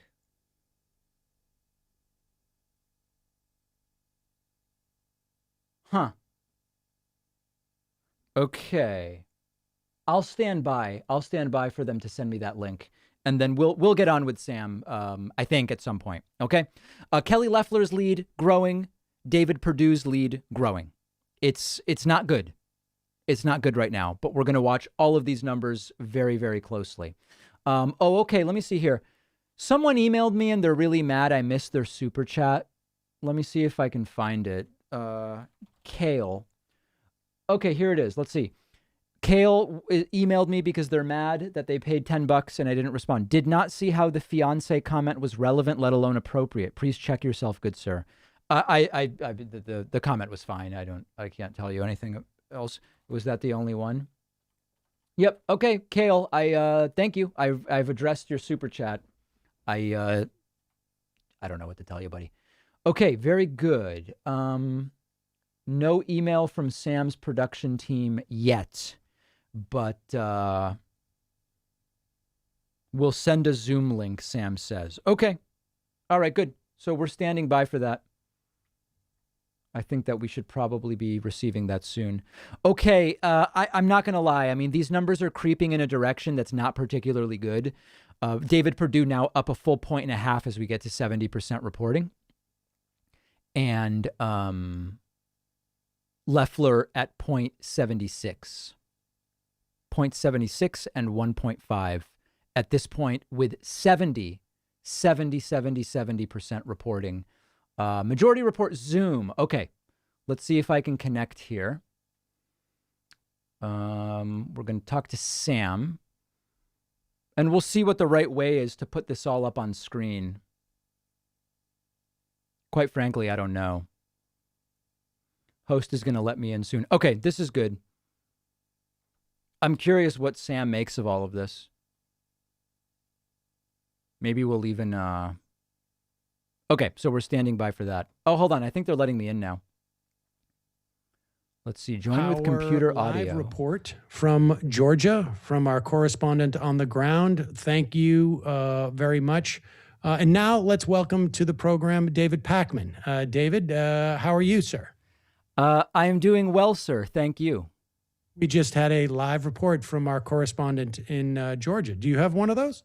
Well, yes. I had a whole team there that was canvassing, but I actually was listening to your stream, and I know that you have no one in Georgia. There's not even the remote possibility anyone is in Georgia for you right now, and this is almost as bad as that thing that's been happening on Twitch between you-know-who and that other woman, you know? Well, I'm sorry. I didn't, your sound's not good. I could not make out anything you just said, David. I like that we can see the background. Yeah, now what's going on? Now that's not the image that your audience is seeing, because it really is. I'm seeing your entire studio there. Yeah, I have to send you webcam audio because I can't zoom with my good camera, if that makes sense. Yeah. Okay. Great. I guess it does make sense, but it is revealing just how dramatic the theft of my backdrop is when you see it in that way. It's looks even more stark. The only difference is I have improved upon your setup, and I'll tell you exactly how. I am using PVC, and if the PVC were to fall on my head, I'd be fine. And I recall that you used plumbing pipe, 2-inch plumbing pipe, which you could get concussed from that. Yes, I did get hit on the head from the plumbing pipe when we set it up, and that is true. But everything else is exactly it's shocking. Well, what about David's spinning globe there? Right, it's very very new age newsy. That's true. We don't have one of those. We decided to eschew that. I will say this: kudos to you for not. What's that? Oh God.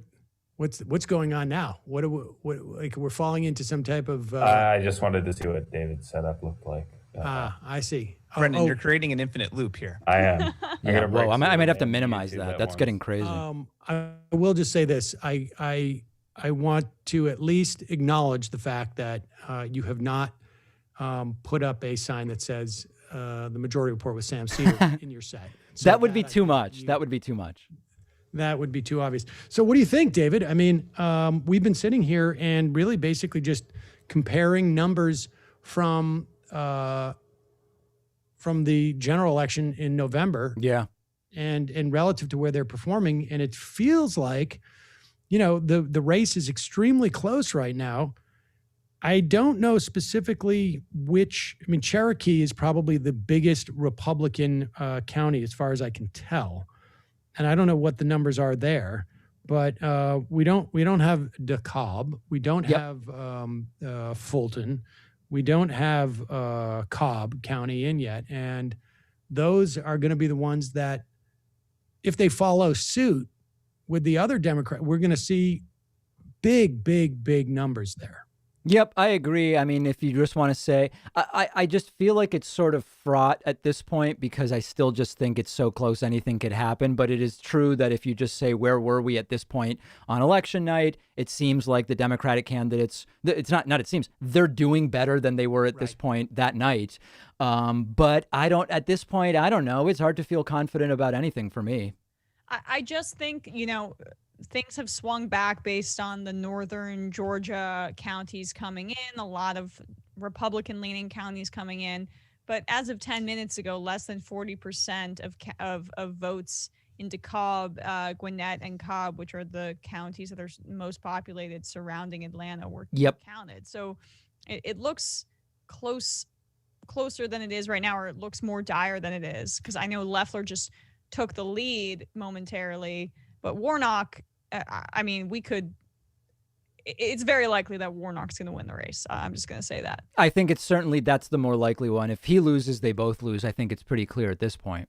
Yeah, definitely. Wow. So Emma, you just made the call after telling me don't make a call. I did not make a call. I did not say anything definitive. Sounded like a call. No. I have to say it's a call first, and I have to say I've seen enough and step all over Dave Wasserman's shoes. All right. Do you think tomorrow is likely to be crazier or less crazy if we don't know who wins these races by 1 p.m. when Pence gets his dog and pony show going? Woo. We were just talking about how Sam was saying, and he can elaborate on this, that the Georgia race is going to Democrats helps Trump, not Republicans, but helps Trump and his ridiculous, insane clown show more than if they were to win it. If the race is not called, I don't think it implicates tomorrow at all, right? Because it's the same, it's status quo. Yeah. If the Democrats win, it plays into Trump's narrative that the vote is rigged, and the same people rigged it again. And how was it so close? And then all of a sudden at 11:30 p.m., all of a sudden 50,000 votes show up. That's exactly what happened to me, he'll say. If the Republicans win, then I think what Trump will put pressure on those on the Republican senators to it'll make them look worse for contesting the election, because wait a second, so you're telling us that these deep state forces threw the race for you against Trump in Georgia, but they won it for the Republicans? That doesn't make any sense. Right. And so, I think that's where we're going to be at. But Trump is going to weaponize it in any way he can.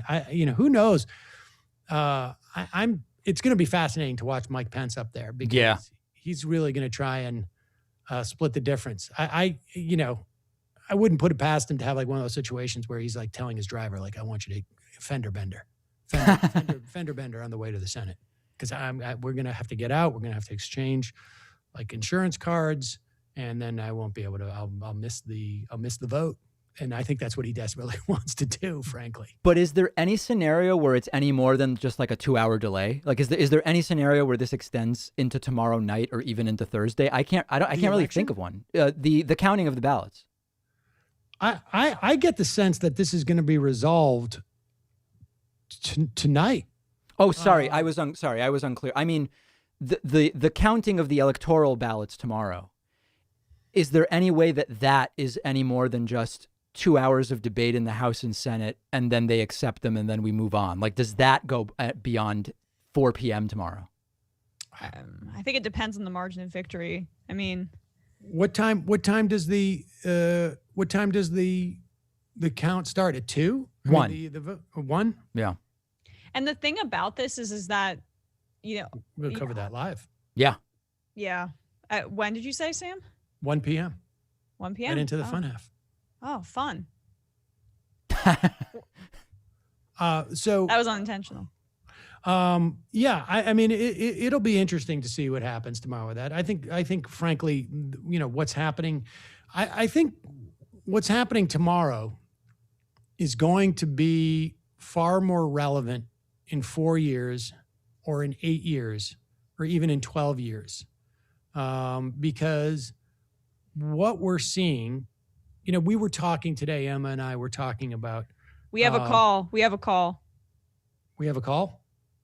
Raphael Warnock defeats Senator Kelly Loeffler in Georgia's special Senate runoff. Announced where? Where do we? Hold on. I want to make this call. Wasserman. Raphael Warnock. No.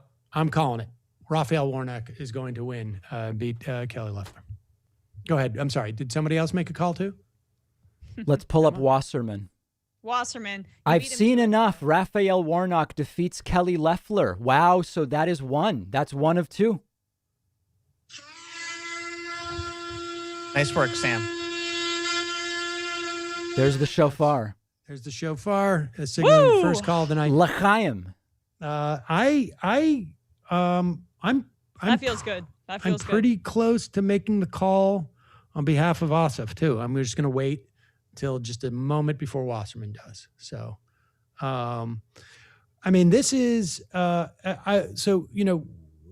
and I were talking about what the implications would be in Kentucky, let's say, if you had a Charles Booker as opposed to Naaman McGrath as the candidate. And what it would do is it would begin to build an infrastructure that you might see pay off 4 years down the line, maybe 2 years down the line in some congressional districts, maybe 8 years down the line. The flip side of that is when you keep pushing the limits of norms, when you keep sliding closer and closer. I mean, let's be clear. To believe what is going on now with the Republican Party as being completely benign, you have to believe that they're only doing it, that there's only 12 senators who are voting to disregard the election results because they think it's impossible for Trump to win. Right. And that's the only reason why they're doing it.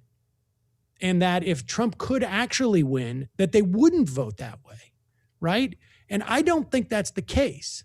I think they're just going with what is politically expedient and valuable to them.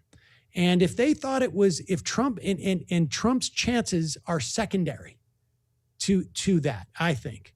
And so I'm thinking 4 years down the line, they have set certain benchmarks. They have set certain standards, and they're creating enough space for future Republican senators to cast these same votes that they're voting, but it may be in a different type of situation. Maybe next time there'll be 24. Maybe the next time there'll be 34 or 54 senators who will vote this way.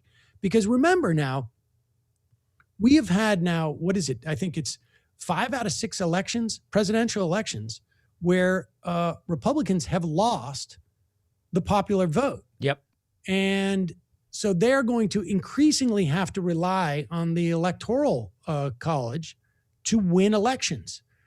And if they have the ability to short circuit that process, then they have the ability to basically negate any type of advantage Democrats have with the popular vote across the country. It becomes less and less irrelevant. And so I think it's very easy for people to underestimate the damage this is going to do in terms of the future. Like, you don't slide it. You don't become a failed state in the span of 2 years or 4 years. Right. You become a failed state in the span of 50 years or 60 years or 80 years. Yep. And this applies to so many other things. People ask me, how do we undo the fact that 60% of Trump voters believed as of a couple weeks ago that he was actually getting sworn in on January 20th. It's like it took that process started with the Reagan welfare queen stories 40 years ago. And it's unreasonable to expect that a process of radicalization that took 40 years to create might be undone because we get the right president or a better president. best case, it's a decade of starting to undo that. And I think it's the exact same thing here. And there's people in my chat saying Sam is being cynical. Like, no, I don't think you're being overly cynical at all. No. I have every belief that at this point, there's really nothing that they wouldn't do if they think they could get away with it. I think that's absolutely correct. I mean, I think I think it's very hard for the sake of it, normal people to sort of like grok this. Yep. Right. Like, I mean, I think it's just very hard for normal people like your listeners, like our listeners, to sort of like contemplate that people could be this, have this level of disregard for, for what we take for granted in terms of the essence of our functioning society. Mm-hmm. But with that said, I mean, look across the country. You have states that are actively like discouraging vaccinations, right? And they're actively discouraging, mask wearing, actively discouraging trying to avoid a pandemic. And, that's also complete. I can't wrap my head around it, frankly. And so I think you really need to look at history and look at how you have the slide into authoritarianism and the failures of major societies. And this is the way it happens. It happens slowly, bit by bit, and it's really more of like a trend. Now, I'm not saying this is inevitable, but I think it's very possible that, because you can't predict that you're going to have a pandemic. You can't predict that you're going to have an attack that drops the tallest buildings in your country and collapses them within 4 hours and completely changes the way that society is structured. These are not things that can be predicted. But if you have, like an election that is really dubious, and then you have one of those things that happens, I'm talking about the 2000 election, you start to head down a certain path and a certain trajectory, and I think it's really problematic. And so while I think in the near term, this race tonight is going to have the most import, I think when we're 4 or 8 years out, 12 years out, 16 years out, I think what happens tomorrow may end up having more import. Yeah, and the authoritarianism is a good example for the people who think that there's too much cynicism here. If you had been told a day after Trump was elected what he would do in the last month, very few people would have been like, yeah, that's sure, that there's a real risk that could happen. That doesn't sound plausible at all. But very slowly it all built up, the attacks on media and the ignoring of norms and the flouting of the checks and balances and all this stuff. And then look at what happened in December. It's insane. Nobody would have, very few people, even us who were maybe more concerned than some were about what a Trump presidency would be. Even we might have said, I don't know, that even sounds like maybe too much, but it just crept in very slowly. And then almost none of the stories that would have been 2-month scandals under Obama are still even being discussed today from like October. Oh, yeah, of course. And, I think there's a tendency for people of our ilk, for lack of a better word, to sort of see Trump as an anomaly. Right. And to see what's happening as some type of like, blip or fluke. And if you step back and you look at this from a distance, it's not a fluke. Right. It is, I mean, you know this from just the way that you track data on your channel. Put aside the whole bot thing, of course. But things happen with spikes, right? Yep. You get a spike, and then it drops down to a normal, but it's a new normal, right? And it's at a little bit higher rate than it was initially, and then it spikes again, and then it drops back down to a new normal, but that new normal is still higher than it was, and that's what we're seeing here. Yeah. We're Trump is a spike, but it brings us back down to a level of normal that is that is further along in a lot of things that are problematic, that, in terms of that sort of continuum of authoritarianism or, kleptocracy.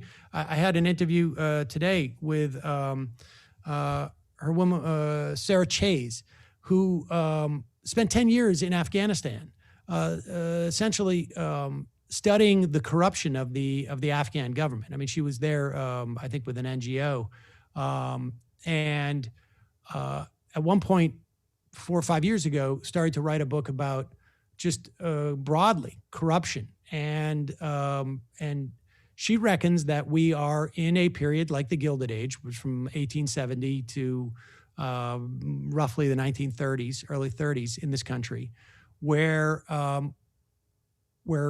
things just became sort of incredibly kleptocratic, and it took a 2 world wars, a pandemic, and a depression to create the social cohesion in this country that essentially wrested control from these economic elites to this, an oligarchy, a plutocracy, and to get the social cohesion that we ended up having in the 50s and the 60s. Now, again, I don't want to paint that era as something that it wasn't, because we were obviously excluding a huge portion of our population. Civil rights, in terms of civil rights, and in terms of emancipation for women and for African Americans.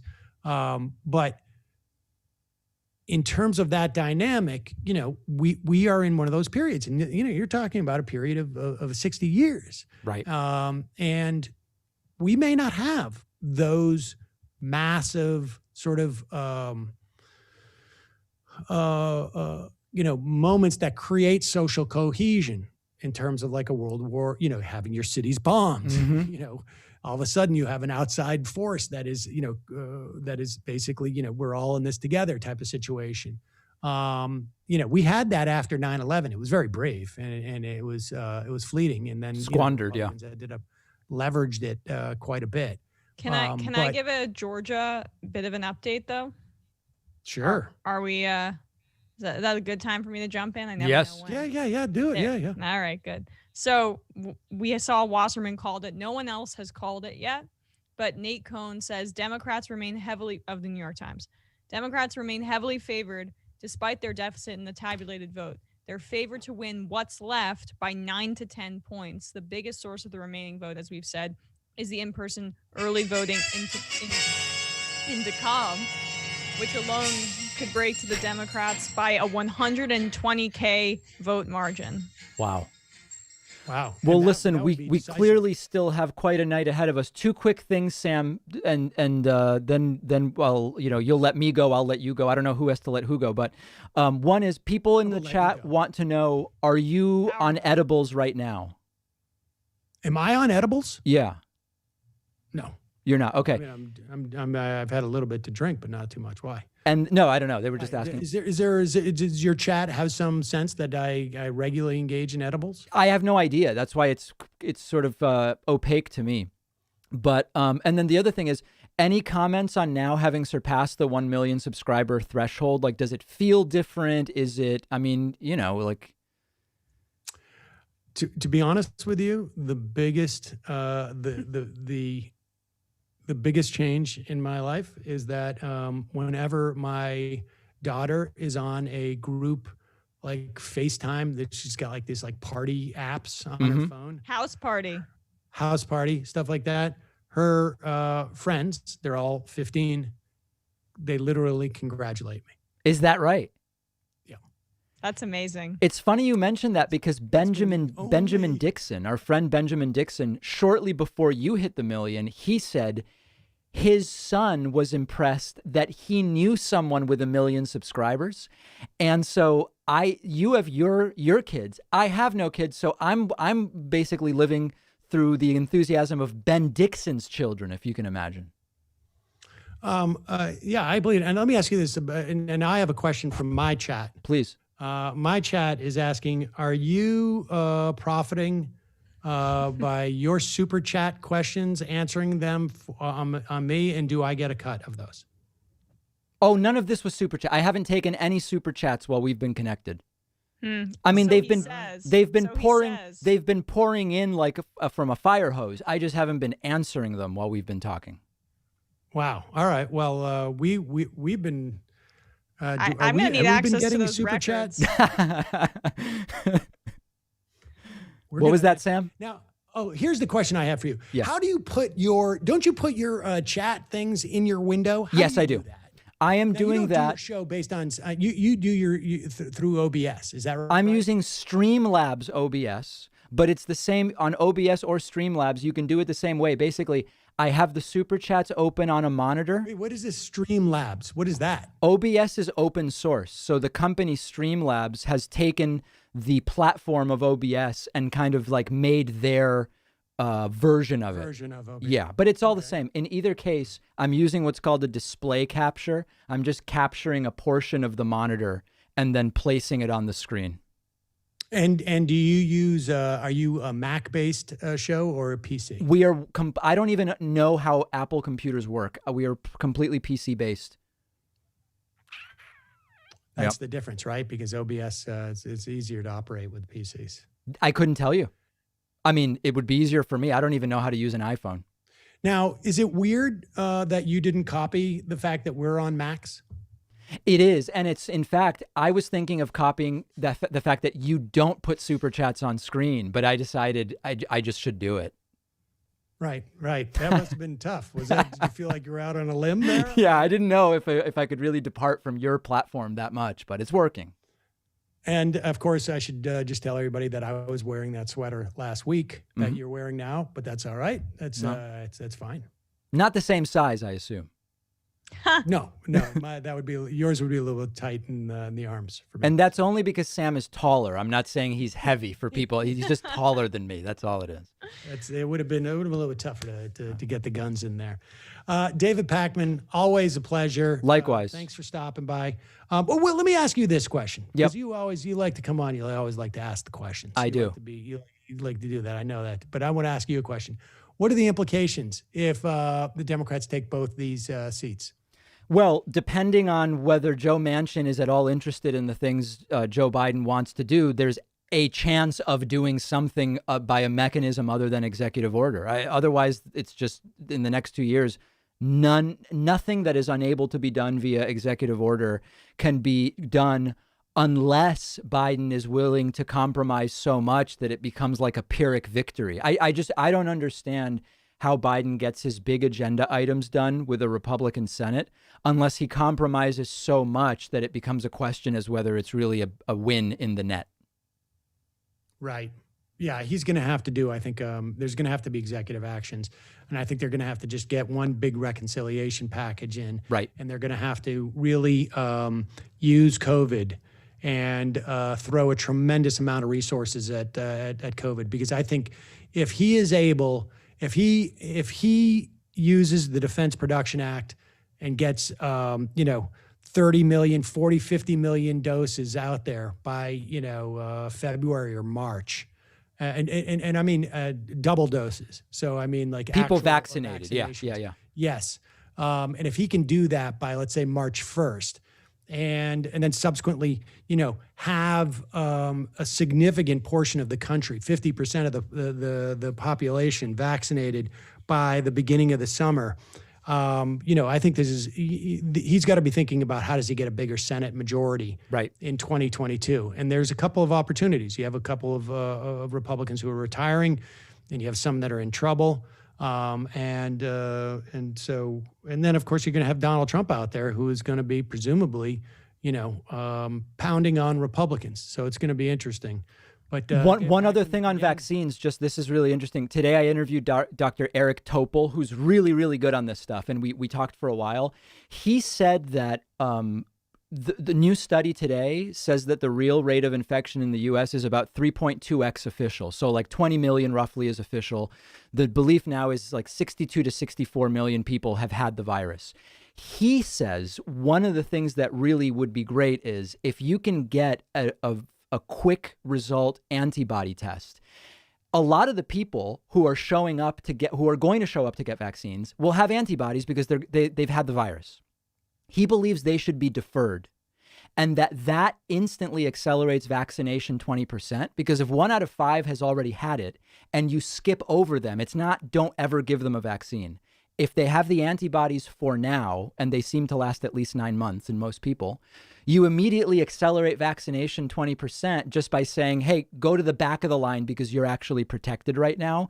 I don't know who can take that and actually make it a reality, but the 60 million number is actually very interesting because it means we could have like 17-18% of the population immune right now, at least for a time.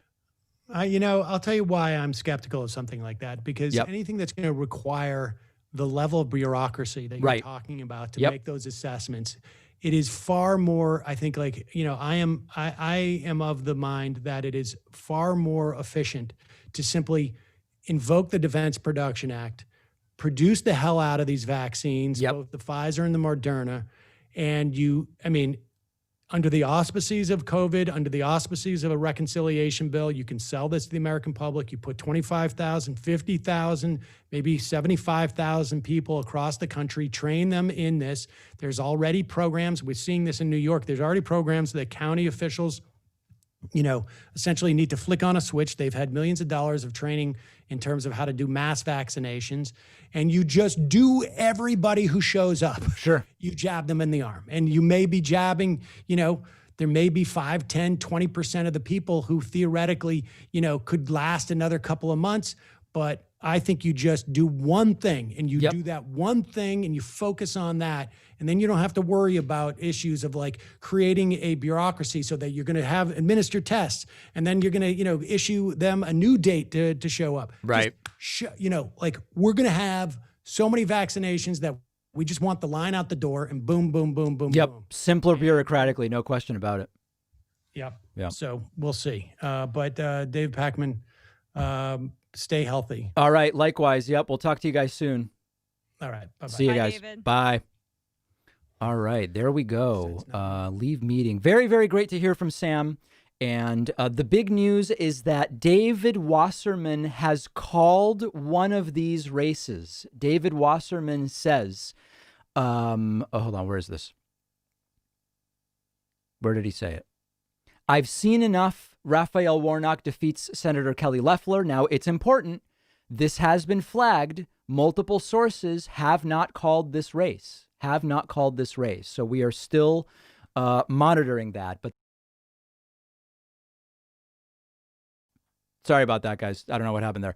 Loeffler plus 1.3 and Perdue plus 2. We are at 80%. And it would not be shocking to see the vote slow down a little bit as we get closer and closer to 100%. All right. Let me say thank you to a few other people. Thanks to Ian Snyder, Scourge or Scourge, as Trump says, and Christy Mack, Freedom Jesus, Galactic Toad, and Pat Tad for signing up via Twitch. That puts us at 173. And then I also want to make sure that I'm keeping up with thank yous on website memberships at joinpacman.com. 10 more people have just signed up, which puts us at 183. Okay. A couple of other super chats coming in. Ketracell says, love seeing all you guys together. Keep up the great work. Karen Cochran says, heck yeah, David, I'd have never made it through November 3rd if not for you, your demeanor, your red mirage, and Blue Rush explanation. Thank you. No, thank you, Karen. Jason says David is the man. Max says another Senate seat available through governor of Maine. If Susan Collins accepts a cabinet position, might be a nice way to right her wrongs. That's interesting. Max says you guys are awesome and Emma is gorgeous. Oh, a little bit of a crush on Emma there. Robert with a very ugly super chat saying scam Seder instead of Sam Seder. And Waller is me with a very aggressive super chat. Sam just needs 210,000 subs. That's all. You're a progressive. You want an accurate count, right? Nice background you've got there. Would be terrible if something happened to it. It's the David Majority Pacman Report show with Sam Seder. I like that. And then Max says, can't wait to see Neil Katyal on your channel. Great job, Pacman. Oh, is he coming on? I know that he's on a list, but I'm actually, let me see here. Is Neil Katyal scheduled to be on? No, I'm not seeing it right now. I know he's invited. But we don't currently have anything scheduled. Okay. Has anyone other than Dave Wasserman called the Warnock-Loeffler race for Warnock? Do you know? Drudge Report, Democrats now projected to win at least one Senate seat. You know, I read a very interesting article about the Drudge Report not long ago that suggests Drudge is not even involved with the show anymore. And that it's almost sort of like a center-left site now. It's very, very interesting. Let's just see what other result pages we have here. CNN. Hold on. Where are these races? Runoff. CNN has Perdue up. What is that? 1.2 now? No, I'm sorry. 2.2. Next update in 5 seconds. Let's see how much of an update takes place. None. Okay. And then they have Loeffler. They have Loeffler still up. So not called there. Hold on a second. Here we go. Everybody seems to have very, very similar numbers right now. So as far as I can tell, only David Wasserman has called one of these. And Perdue is now +2. Let's see what's going on here on the Washington Post. In person today, more Democrats take advantage of the early voting mechanisms in Georgia. So is that what you're focused on? Yeah, absolutely, Libby, and Dave's absolutely right. But you look at the DeKalb County margin. I mean, it's 80-20, which is a remarkable margin. And the question is, how many votes are still outstanding? And is that everybody asking the same question at this point? Anthony Salvanto. All right, Anthony, the races tightened up over the last hour. What is the very latest? Has indeed. Hey, Elaine. So first of all, Georgia is counting ballots a little quicker than we thought they might tonight. 83% in. That's well ahead of where this was in November. But let me show you this. First, you see in the tallied vote right now in the Warnock-Loeffler race, we've got 50.7 for the Republican and 49.3 for the Democrat Warnock. Now, if I take you behind the scenes of the decision desk a little bit, I'm going to show you what our model estimates show. And that means we take not only the counted vote, but we also take the trend lines. We take the counties that haven't fully reported and we extrapolate what they've got into what we expect to be all of their votes. Again, it's a model estimate. I'm going to turn that on and you can see that Warnock could still go up. Again, very close, but that's 50.9 to 49.1. Now, why is that? I'm going to go back to regular counted vote here and I'm going to zoom in a little bit for a second. And I'm going to show you, let's say, Cobb County, where I think there's going to be, and there's going to be like 300,000 votes there.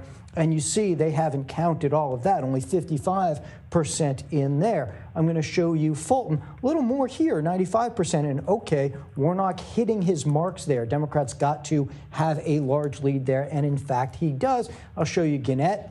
Another one of those metro area counties that's so important for Democrats, 89% in.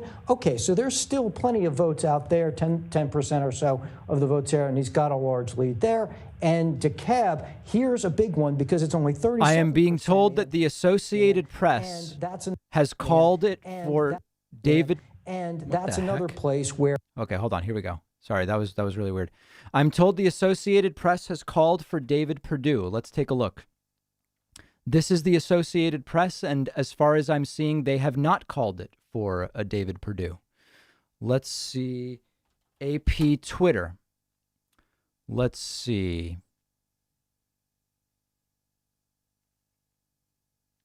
Nope, they haven't. All right. You tricked me. Wow. Congrats.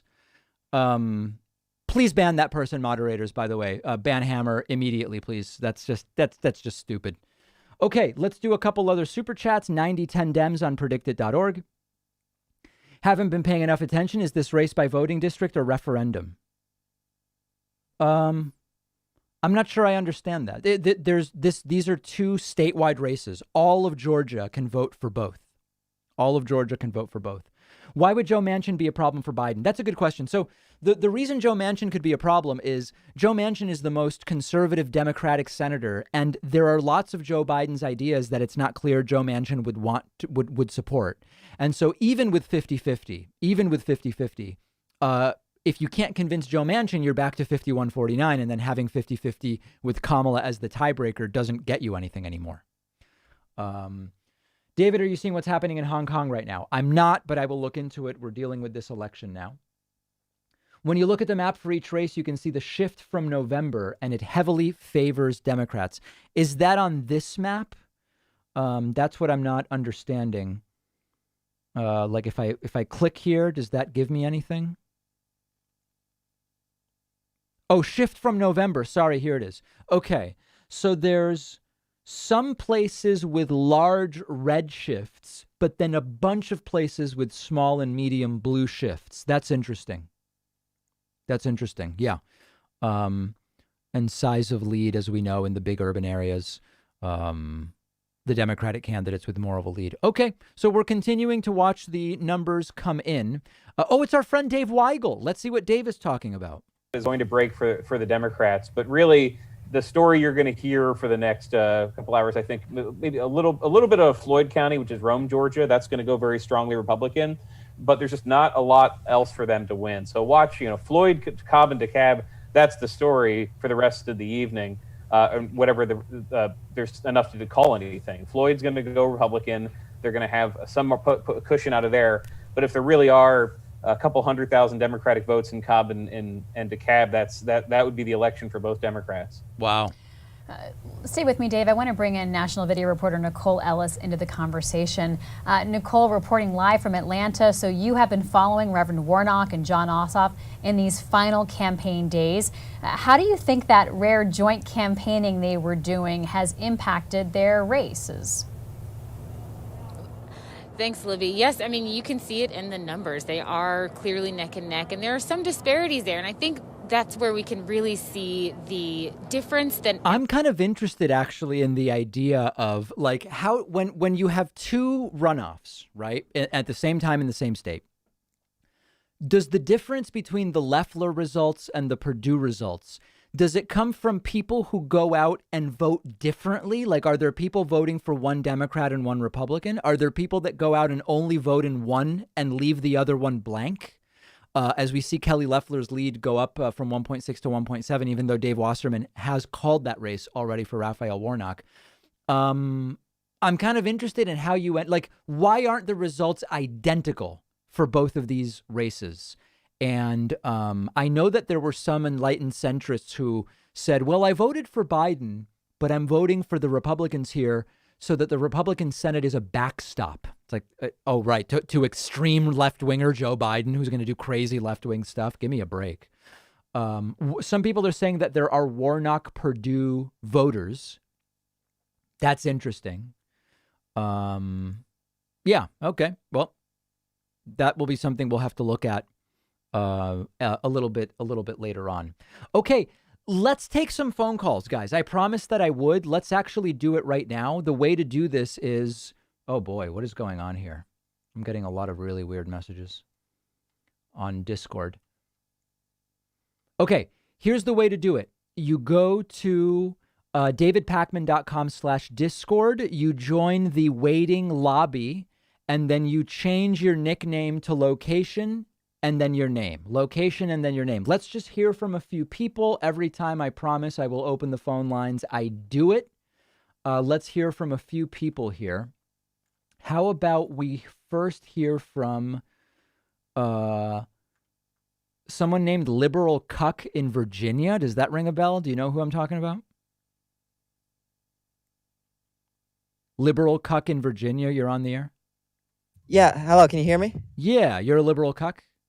It's actually a liberal cluck. It's not liberal cuck. Oh, like a hen? Like a chicken, yes. Okay, all right. Liberal cluck in Virginia. You're on the air.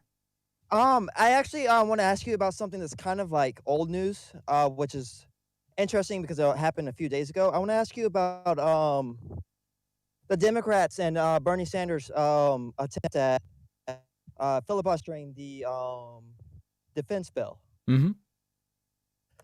I'm of the opinion that, like, they really should have let Bernie Sanders continue to the filibuster to try and get the $2,000 stimulus on the floor. But the other people that I've talked to that are against that said that it would make Democrats look like they're anti-troops and such.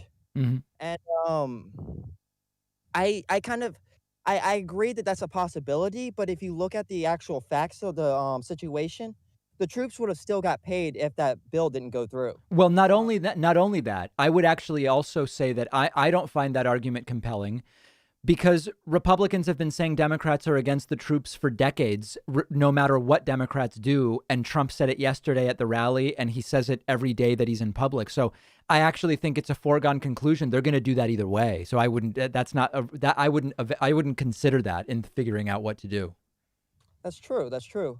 So are you of the opinion that maybe they should have pushed the fight a little bit longer, or do you think that they made the right decision in going ahead and accepting the defense spending bill? I think that ultimately there was not anything they were actually going to be able to do. So I mean, I couldn't be more neutral in the sense that I like it when Bernie filibusters. I love it when Bernie gets out there and starts raining hell down upon everybody. I love it.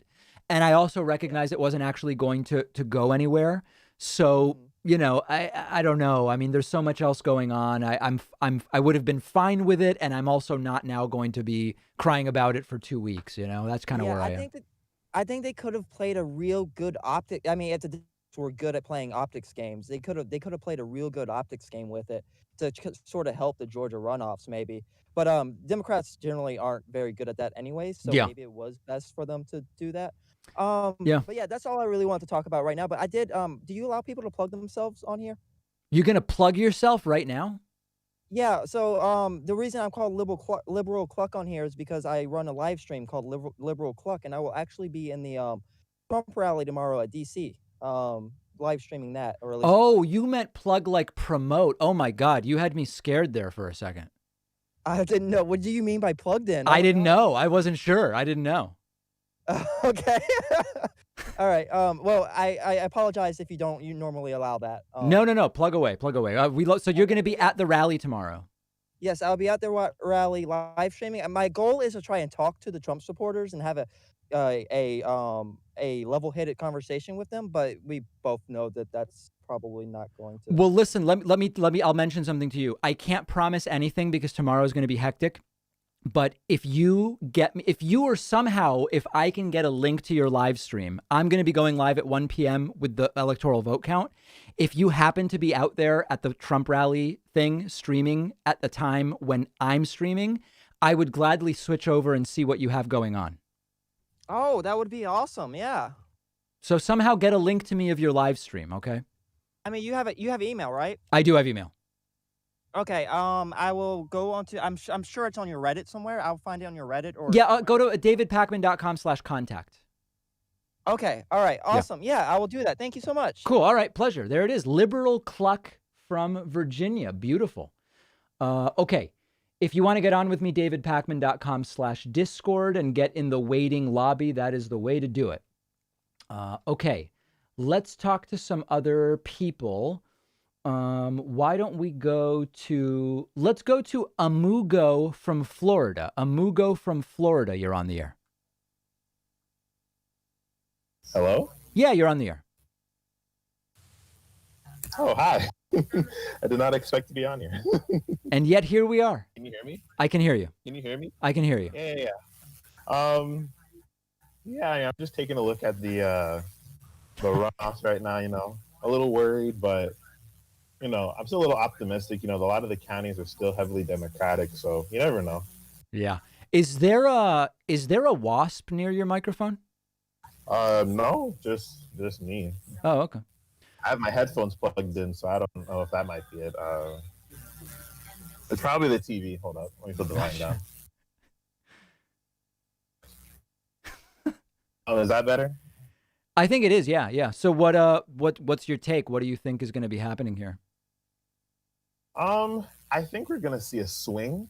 I just think we have to be patient about it because this I feel like it's gonna be the same thing in the election where the day of, everyone was worried, like, oh my goodness, Trump's up. Like, is he going to do it again? Right. And then as the votes came in, it's going to start swinging the other way.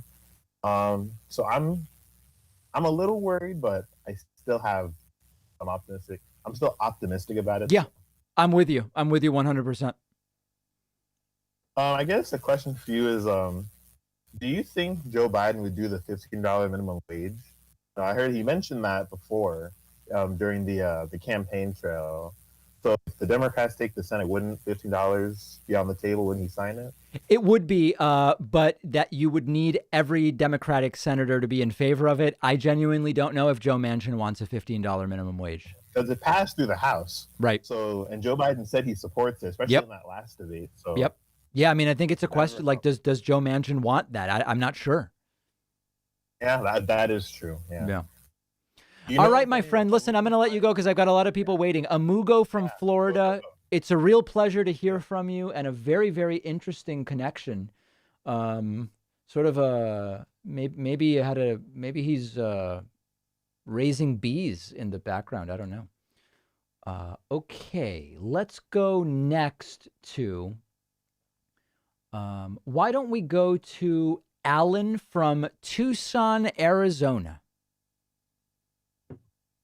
Hello. Hello. Hey, man. Oh, my God. This is not to like fanboy, but this is like an honor to be on here with you. Oh, the honor is mine. So about tonight, I believe both of the Democrats are on their way to win. Like the two biggest metro cities. Hello? Yeah, I'm right here. I'm right with you. Yeah. Okay. Okay. The two biggest metro areas outside of Atlanta still haven't been called, and those are going to be massively Democratic leaning. Right. That's just my take on it. And then I do have a question for you if you wanted to respond to that. Sure. What do you think if they win, what do you think the first thing they do in the new Congress, the new everything? You're saying not Biden by executive order, but like what's the legislative thing that they do? Either way, because I'm assuming if Biden does it by executive order, it's because he couldn't do it in the House or anything. Yeah, I'm not sure. I mean, Joe Biden has put out his day one priorities. I don't know what the first thing that the House and Senate would take up if there is Democratic control. I think let's not put the cart before the horse. Let's see who wins these elections first. Gotcha. Yeah, that's my thought. Just to be safe. And then I had one more question about Joe Manchin being like a roadblock. Right. Do you think that a barrage of like negative media against him if he tries to like stop like the $2,000 check or like the 50 minimum wage that you were talking about, do you think that would work against him? I mean, maybe. The problem is Joe Manchin is in West Virginia. And if you're a Democrat in West Virginia, you need Democrats in West Virginia to vote for you and probably some Republicans. So I don't know that Joe Manchin really cares whether, New York Democrats are mad at him because they don't vote for him. But you don't even think like a huge media like campaign against him could work? Maybe. Yeah. I mean, I think it depends on what the issue is that's on the table. Like I'm like $15 minimum wage is like a hugely popular across like how you go against that and not like. Here's how let me here's how Joe Manchin ends up. I don't know if Joe Manchin wants a $15 minimum wage, but I'll play out how Joe Manchin would end up against it. Joe Manchin's in West Virginia. West Virginia has low salaries and terrible education and health care, but it's also really cheap to live in. So Joe Manchin gets a bunch of money from the companies that are in West Virginia, and they are not going to want to pay a $15 minimum wage. So Joe Manchin is going to be thinking, okay, my big donors don't want a $15 minimum wage. I'll just come out and say a $15 minimum wage as a blanket is out of line with the cost of living in my state of West Virginia. And so I can't support it because I have to support what's good for my state. That's how Joe Manchin justifies being against a $15 minimum wage. Gotcha. Yeah. He's a real dick. Yeah, right. Exactly. Well, I appreciate it, David. I'll let you make somebody else's day. All right. Thanks, Alan. Appreciate it. Great to hear from Alan. Snow White sending a beautiful super chat says, David, you're simply the nicest person. Your banter is delightful. Thanks for helping me keep my sanity. I get a lot of emails that I'm too mean to the callers, and I get emails saying I'm too nice to the callers. And what I've learned from doing this for a long time now is you can never please everybody. Even during the stream, I've gotten emails from people who loved tonight's stream and from people furious with how I've handled tonight's stream.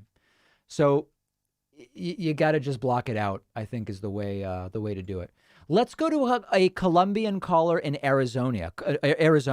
Colombian caller in Arizona. You're on the air. Hi, David. How you doing? Good. How are you? What part of Colombia are you from? Bogota. I'm sorry. Oh, Bogota. Beautiful. Hey, I just finished watching. There's a fantastic Netflix series called Perdida, which takes place in Colombia. And it's really pretty well done. I would recommend it to people. Okay, I will look into it. Please. Yeah, I have a question. Sure. Given all this disarray that's going on and the lack of ethics, especially in the Republican Party, do you think there is a potential that after this is all said and done, that a Republican senator might switch parties? No, I don't think so. And the reason I don't think so is once Trump is gone, the Republicans are just going to kind of pretend that it never happened and go back to being normal Republicans where they pretend to care about the debt and that type of stuff. So switching to the Democratic Party would hurt that story that they're going to build up, which is like, oh, we're constitutional, small government, low debt conservatives. So I think that they'll just keep doing what they were doing before Trump and kind of pretend Trump never happened. So I don't think we're going to see anybody. Okay, thank you. My pleasure. All right, there we go. A Colombian caller from Arizona. Let's see where we want to go next. Let's go to April from British Columbia, Canada. Yay. Oh my gosh. Hi. I've been watching you since probably like a year and a half ago when my roommate showed me you, and like I've been a big fan. I love it. Thank you. My question is do people realize Trump has like symptoms from cluster B personality disorders, not just from one, but all four? Okay. Let me look that up. Hold on. Cluster B personality disorder. Let me personality disorder. Yeah. Hold on. Let me look it up. Let me look it up. I just want to put it up on the screen. So, antisocial personality disorder, borderline personality disorder, histrionic, narcissistic. Yes. I mean, listen, I realize it. When you say people, I don't know. It depends what people you're talking about, but I realize it. I'm saying by general public, like I live with borderline personality disorder, and there are some great people out there like Pete Davidson. Okay. Who, like, the guy from Saturday Night Live, right? Died. But yeah, he is. But like on top of it, like you can barely see the borderline because it's overtopped by the antisocial and the histrionic, which is him doing the whole big hands and like I did a great thing. That is a very histrionic personality symptom. Yeah. I don't think you're wrong. I think cringe in Canada. I think you're I don't think you're wrong about anything. I think, the value of diagnosing people from afar is sort of there's some value to it, but yeah, I don't know. There are endless mental health professionals that say he's unfit for office. And I think everything you're saying is correct. He does fit the borderline personality disorder and like the personality disorders basis. He fits all of them based off of his history. And I have like looked at it all, and I have a similar, not the same, like mine's from the poor side. His is from the rich side. Mm-hmm. But he does have a lot of the backgrounds that tend to give people personality disorders. I'm curious, are you a mental health professional? No, I do want to be an art therapist to work with kids in foster care because I've been in foster care. Mm-hmm. What's your field? What field do you work in? A lot of mental health disorders, and I work with my doctor a lot. So okay, I'm just well versed on all of it. What field do you work in? Currently I work in no field. I'm Got on it. disability, which makes it. it hard for work right now in Canada with Understood. the COVID. Okay. Okay. And then also for me, my career is a bit longer because of my background, because you have to fix yourself before you can help others. Right. Okay, very good. April in British Columbia, I appreciate the call very, very much. Yes. Let's go next to Alfredo from Palm Springs, California. Alfredo. Hello, David. How are you? Thank you. Thank you for taking my call. I'm good.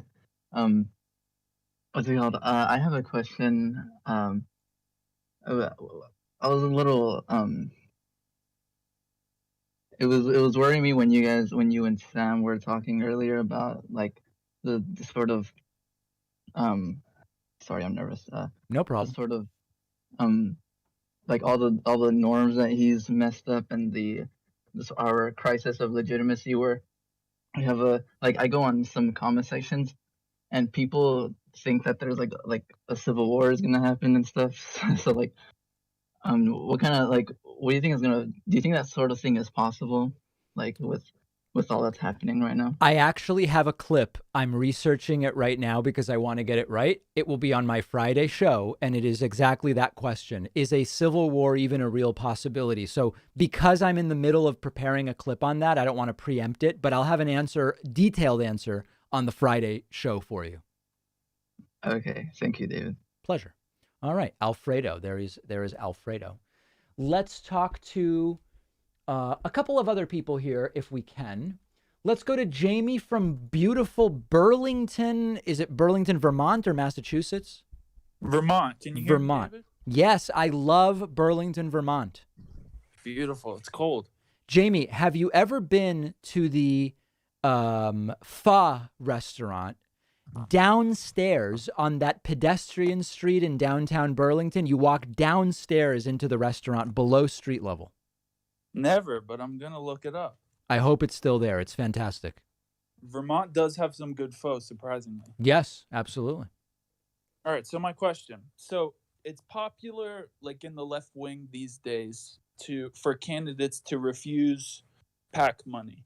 Right. But what impact on U.S. politics do you think it would have if it became popular for conservatives to kind of expect that out of candidates? Well, if both parties make it a matter of procedure that they don't accept PAC money, PACs don't go away because they can still spend on the behalf of a candidate, but you at least start severing the connection between the PACs and the candidates to some degree. So I think the effect, it would be a great effect. But for people who think if all candidates say, I won't take PAC money, PACs go away, they just funnel the money in other ways or spend it directly. So I think there would be an effect, but I don't think it would be as big as some people believe. Okay, that's a good answer. Not to throw a wrench in your answer, but from what I've read, Matt Gaetz is the only Republican I can find that refuses PAC money. I don't know. That may be true. Yeah, I'm not sure. I mean, he's disgusting for other reasons, but that may be true. All right. I appreciate it. Have a good night. My pleasure. You too. Perfect phone calls today. I have to tell you, really all just good phone calls.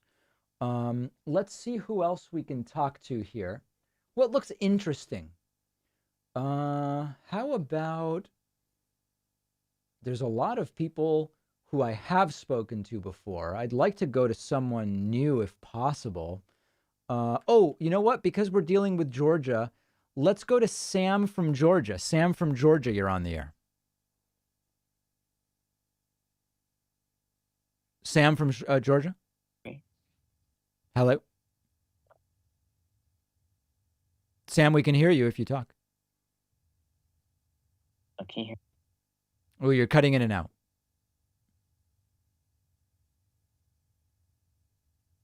All right, Sam, I'm going to have to let you go. Okay, good.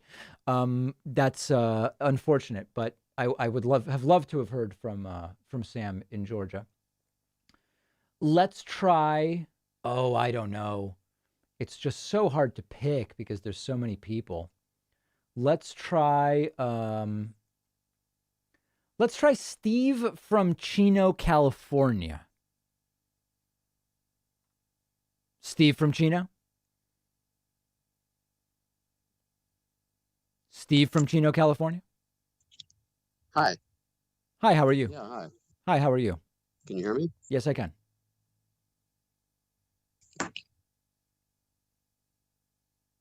Good, good. Hey, I had a question about,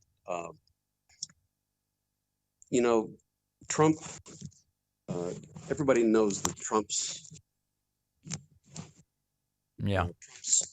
call in Georgia was really illegal. It was really a voter rights violation. Yeah. But so was the lawsuit that was filed by the Texas Attorney General. Sure. And all of the other attorney generals who signed on to it, and the Republican congressman who signed on to it. Right. So couldn't they be charged with voting rights violations? Yes, they could, but they're not going to be.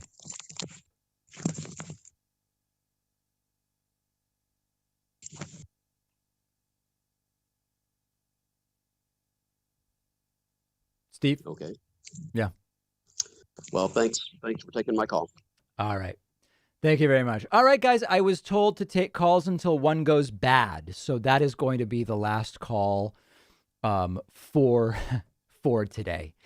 We have a really, really long day tomorrow. We're doing the show in the morning. I might stream Trump's 11 a.m. Steal the Election rally.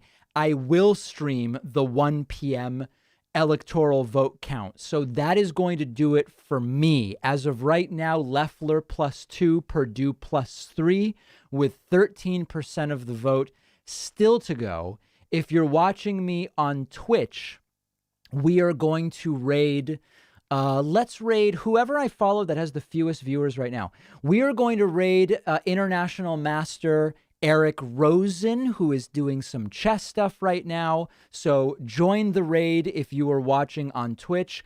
Please remember to subscribe free on YouTube. It costs nothing. And then tomorrow you'll be notified when we go live with the electoral vote count. Please make sure you're following me. If you're watching on Twitch, we are at almost 70,000 followers, which would just be an absolutely fantastic number. I'll see everybody tomorrow. And Twitch, let's go directly over with no delay whatsoever to the Eric Rosen stream.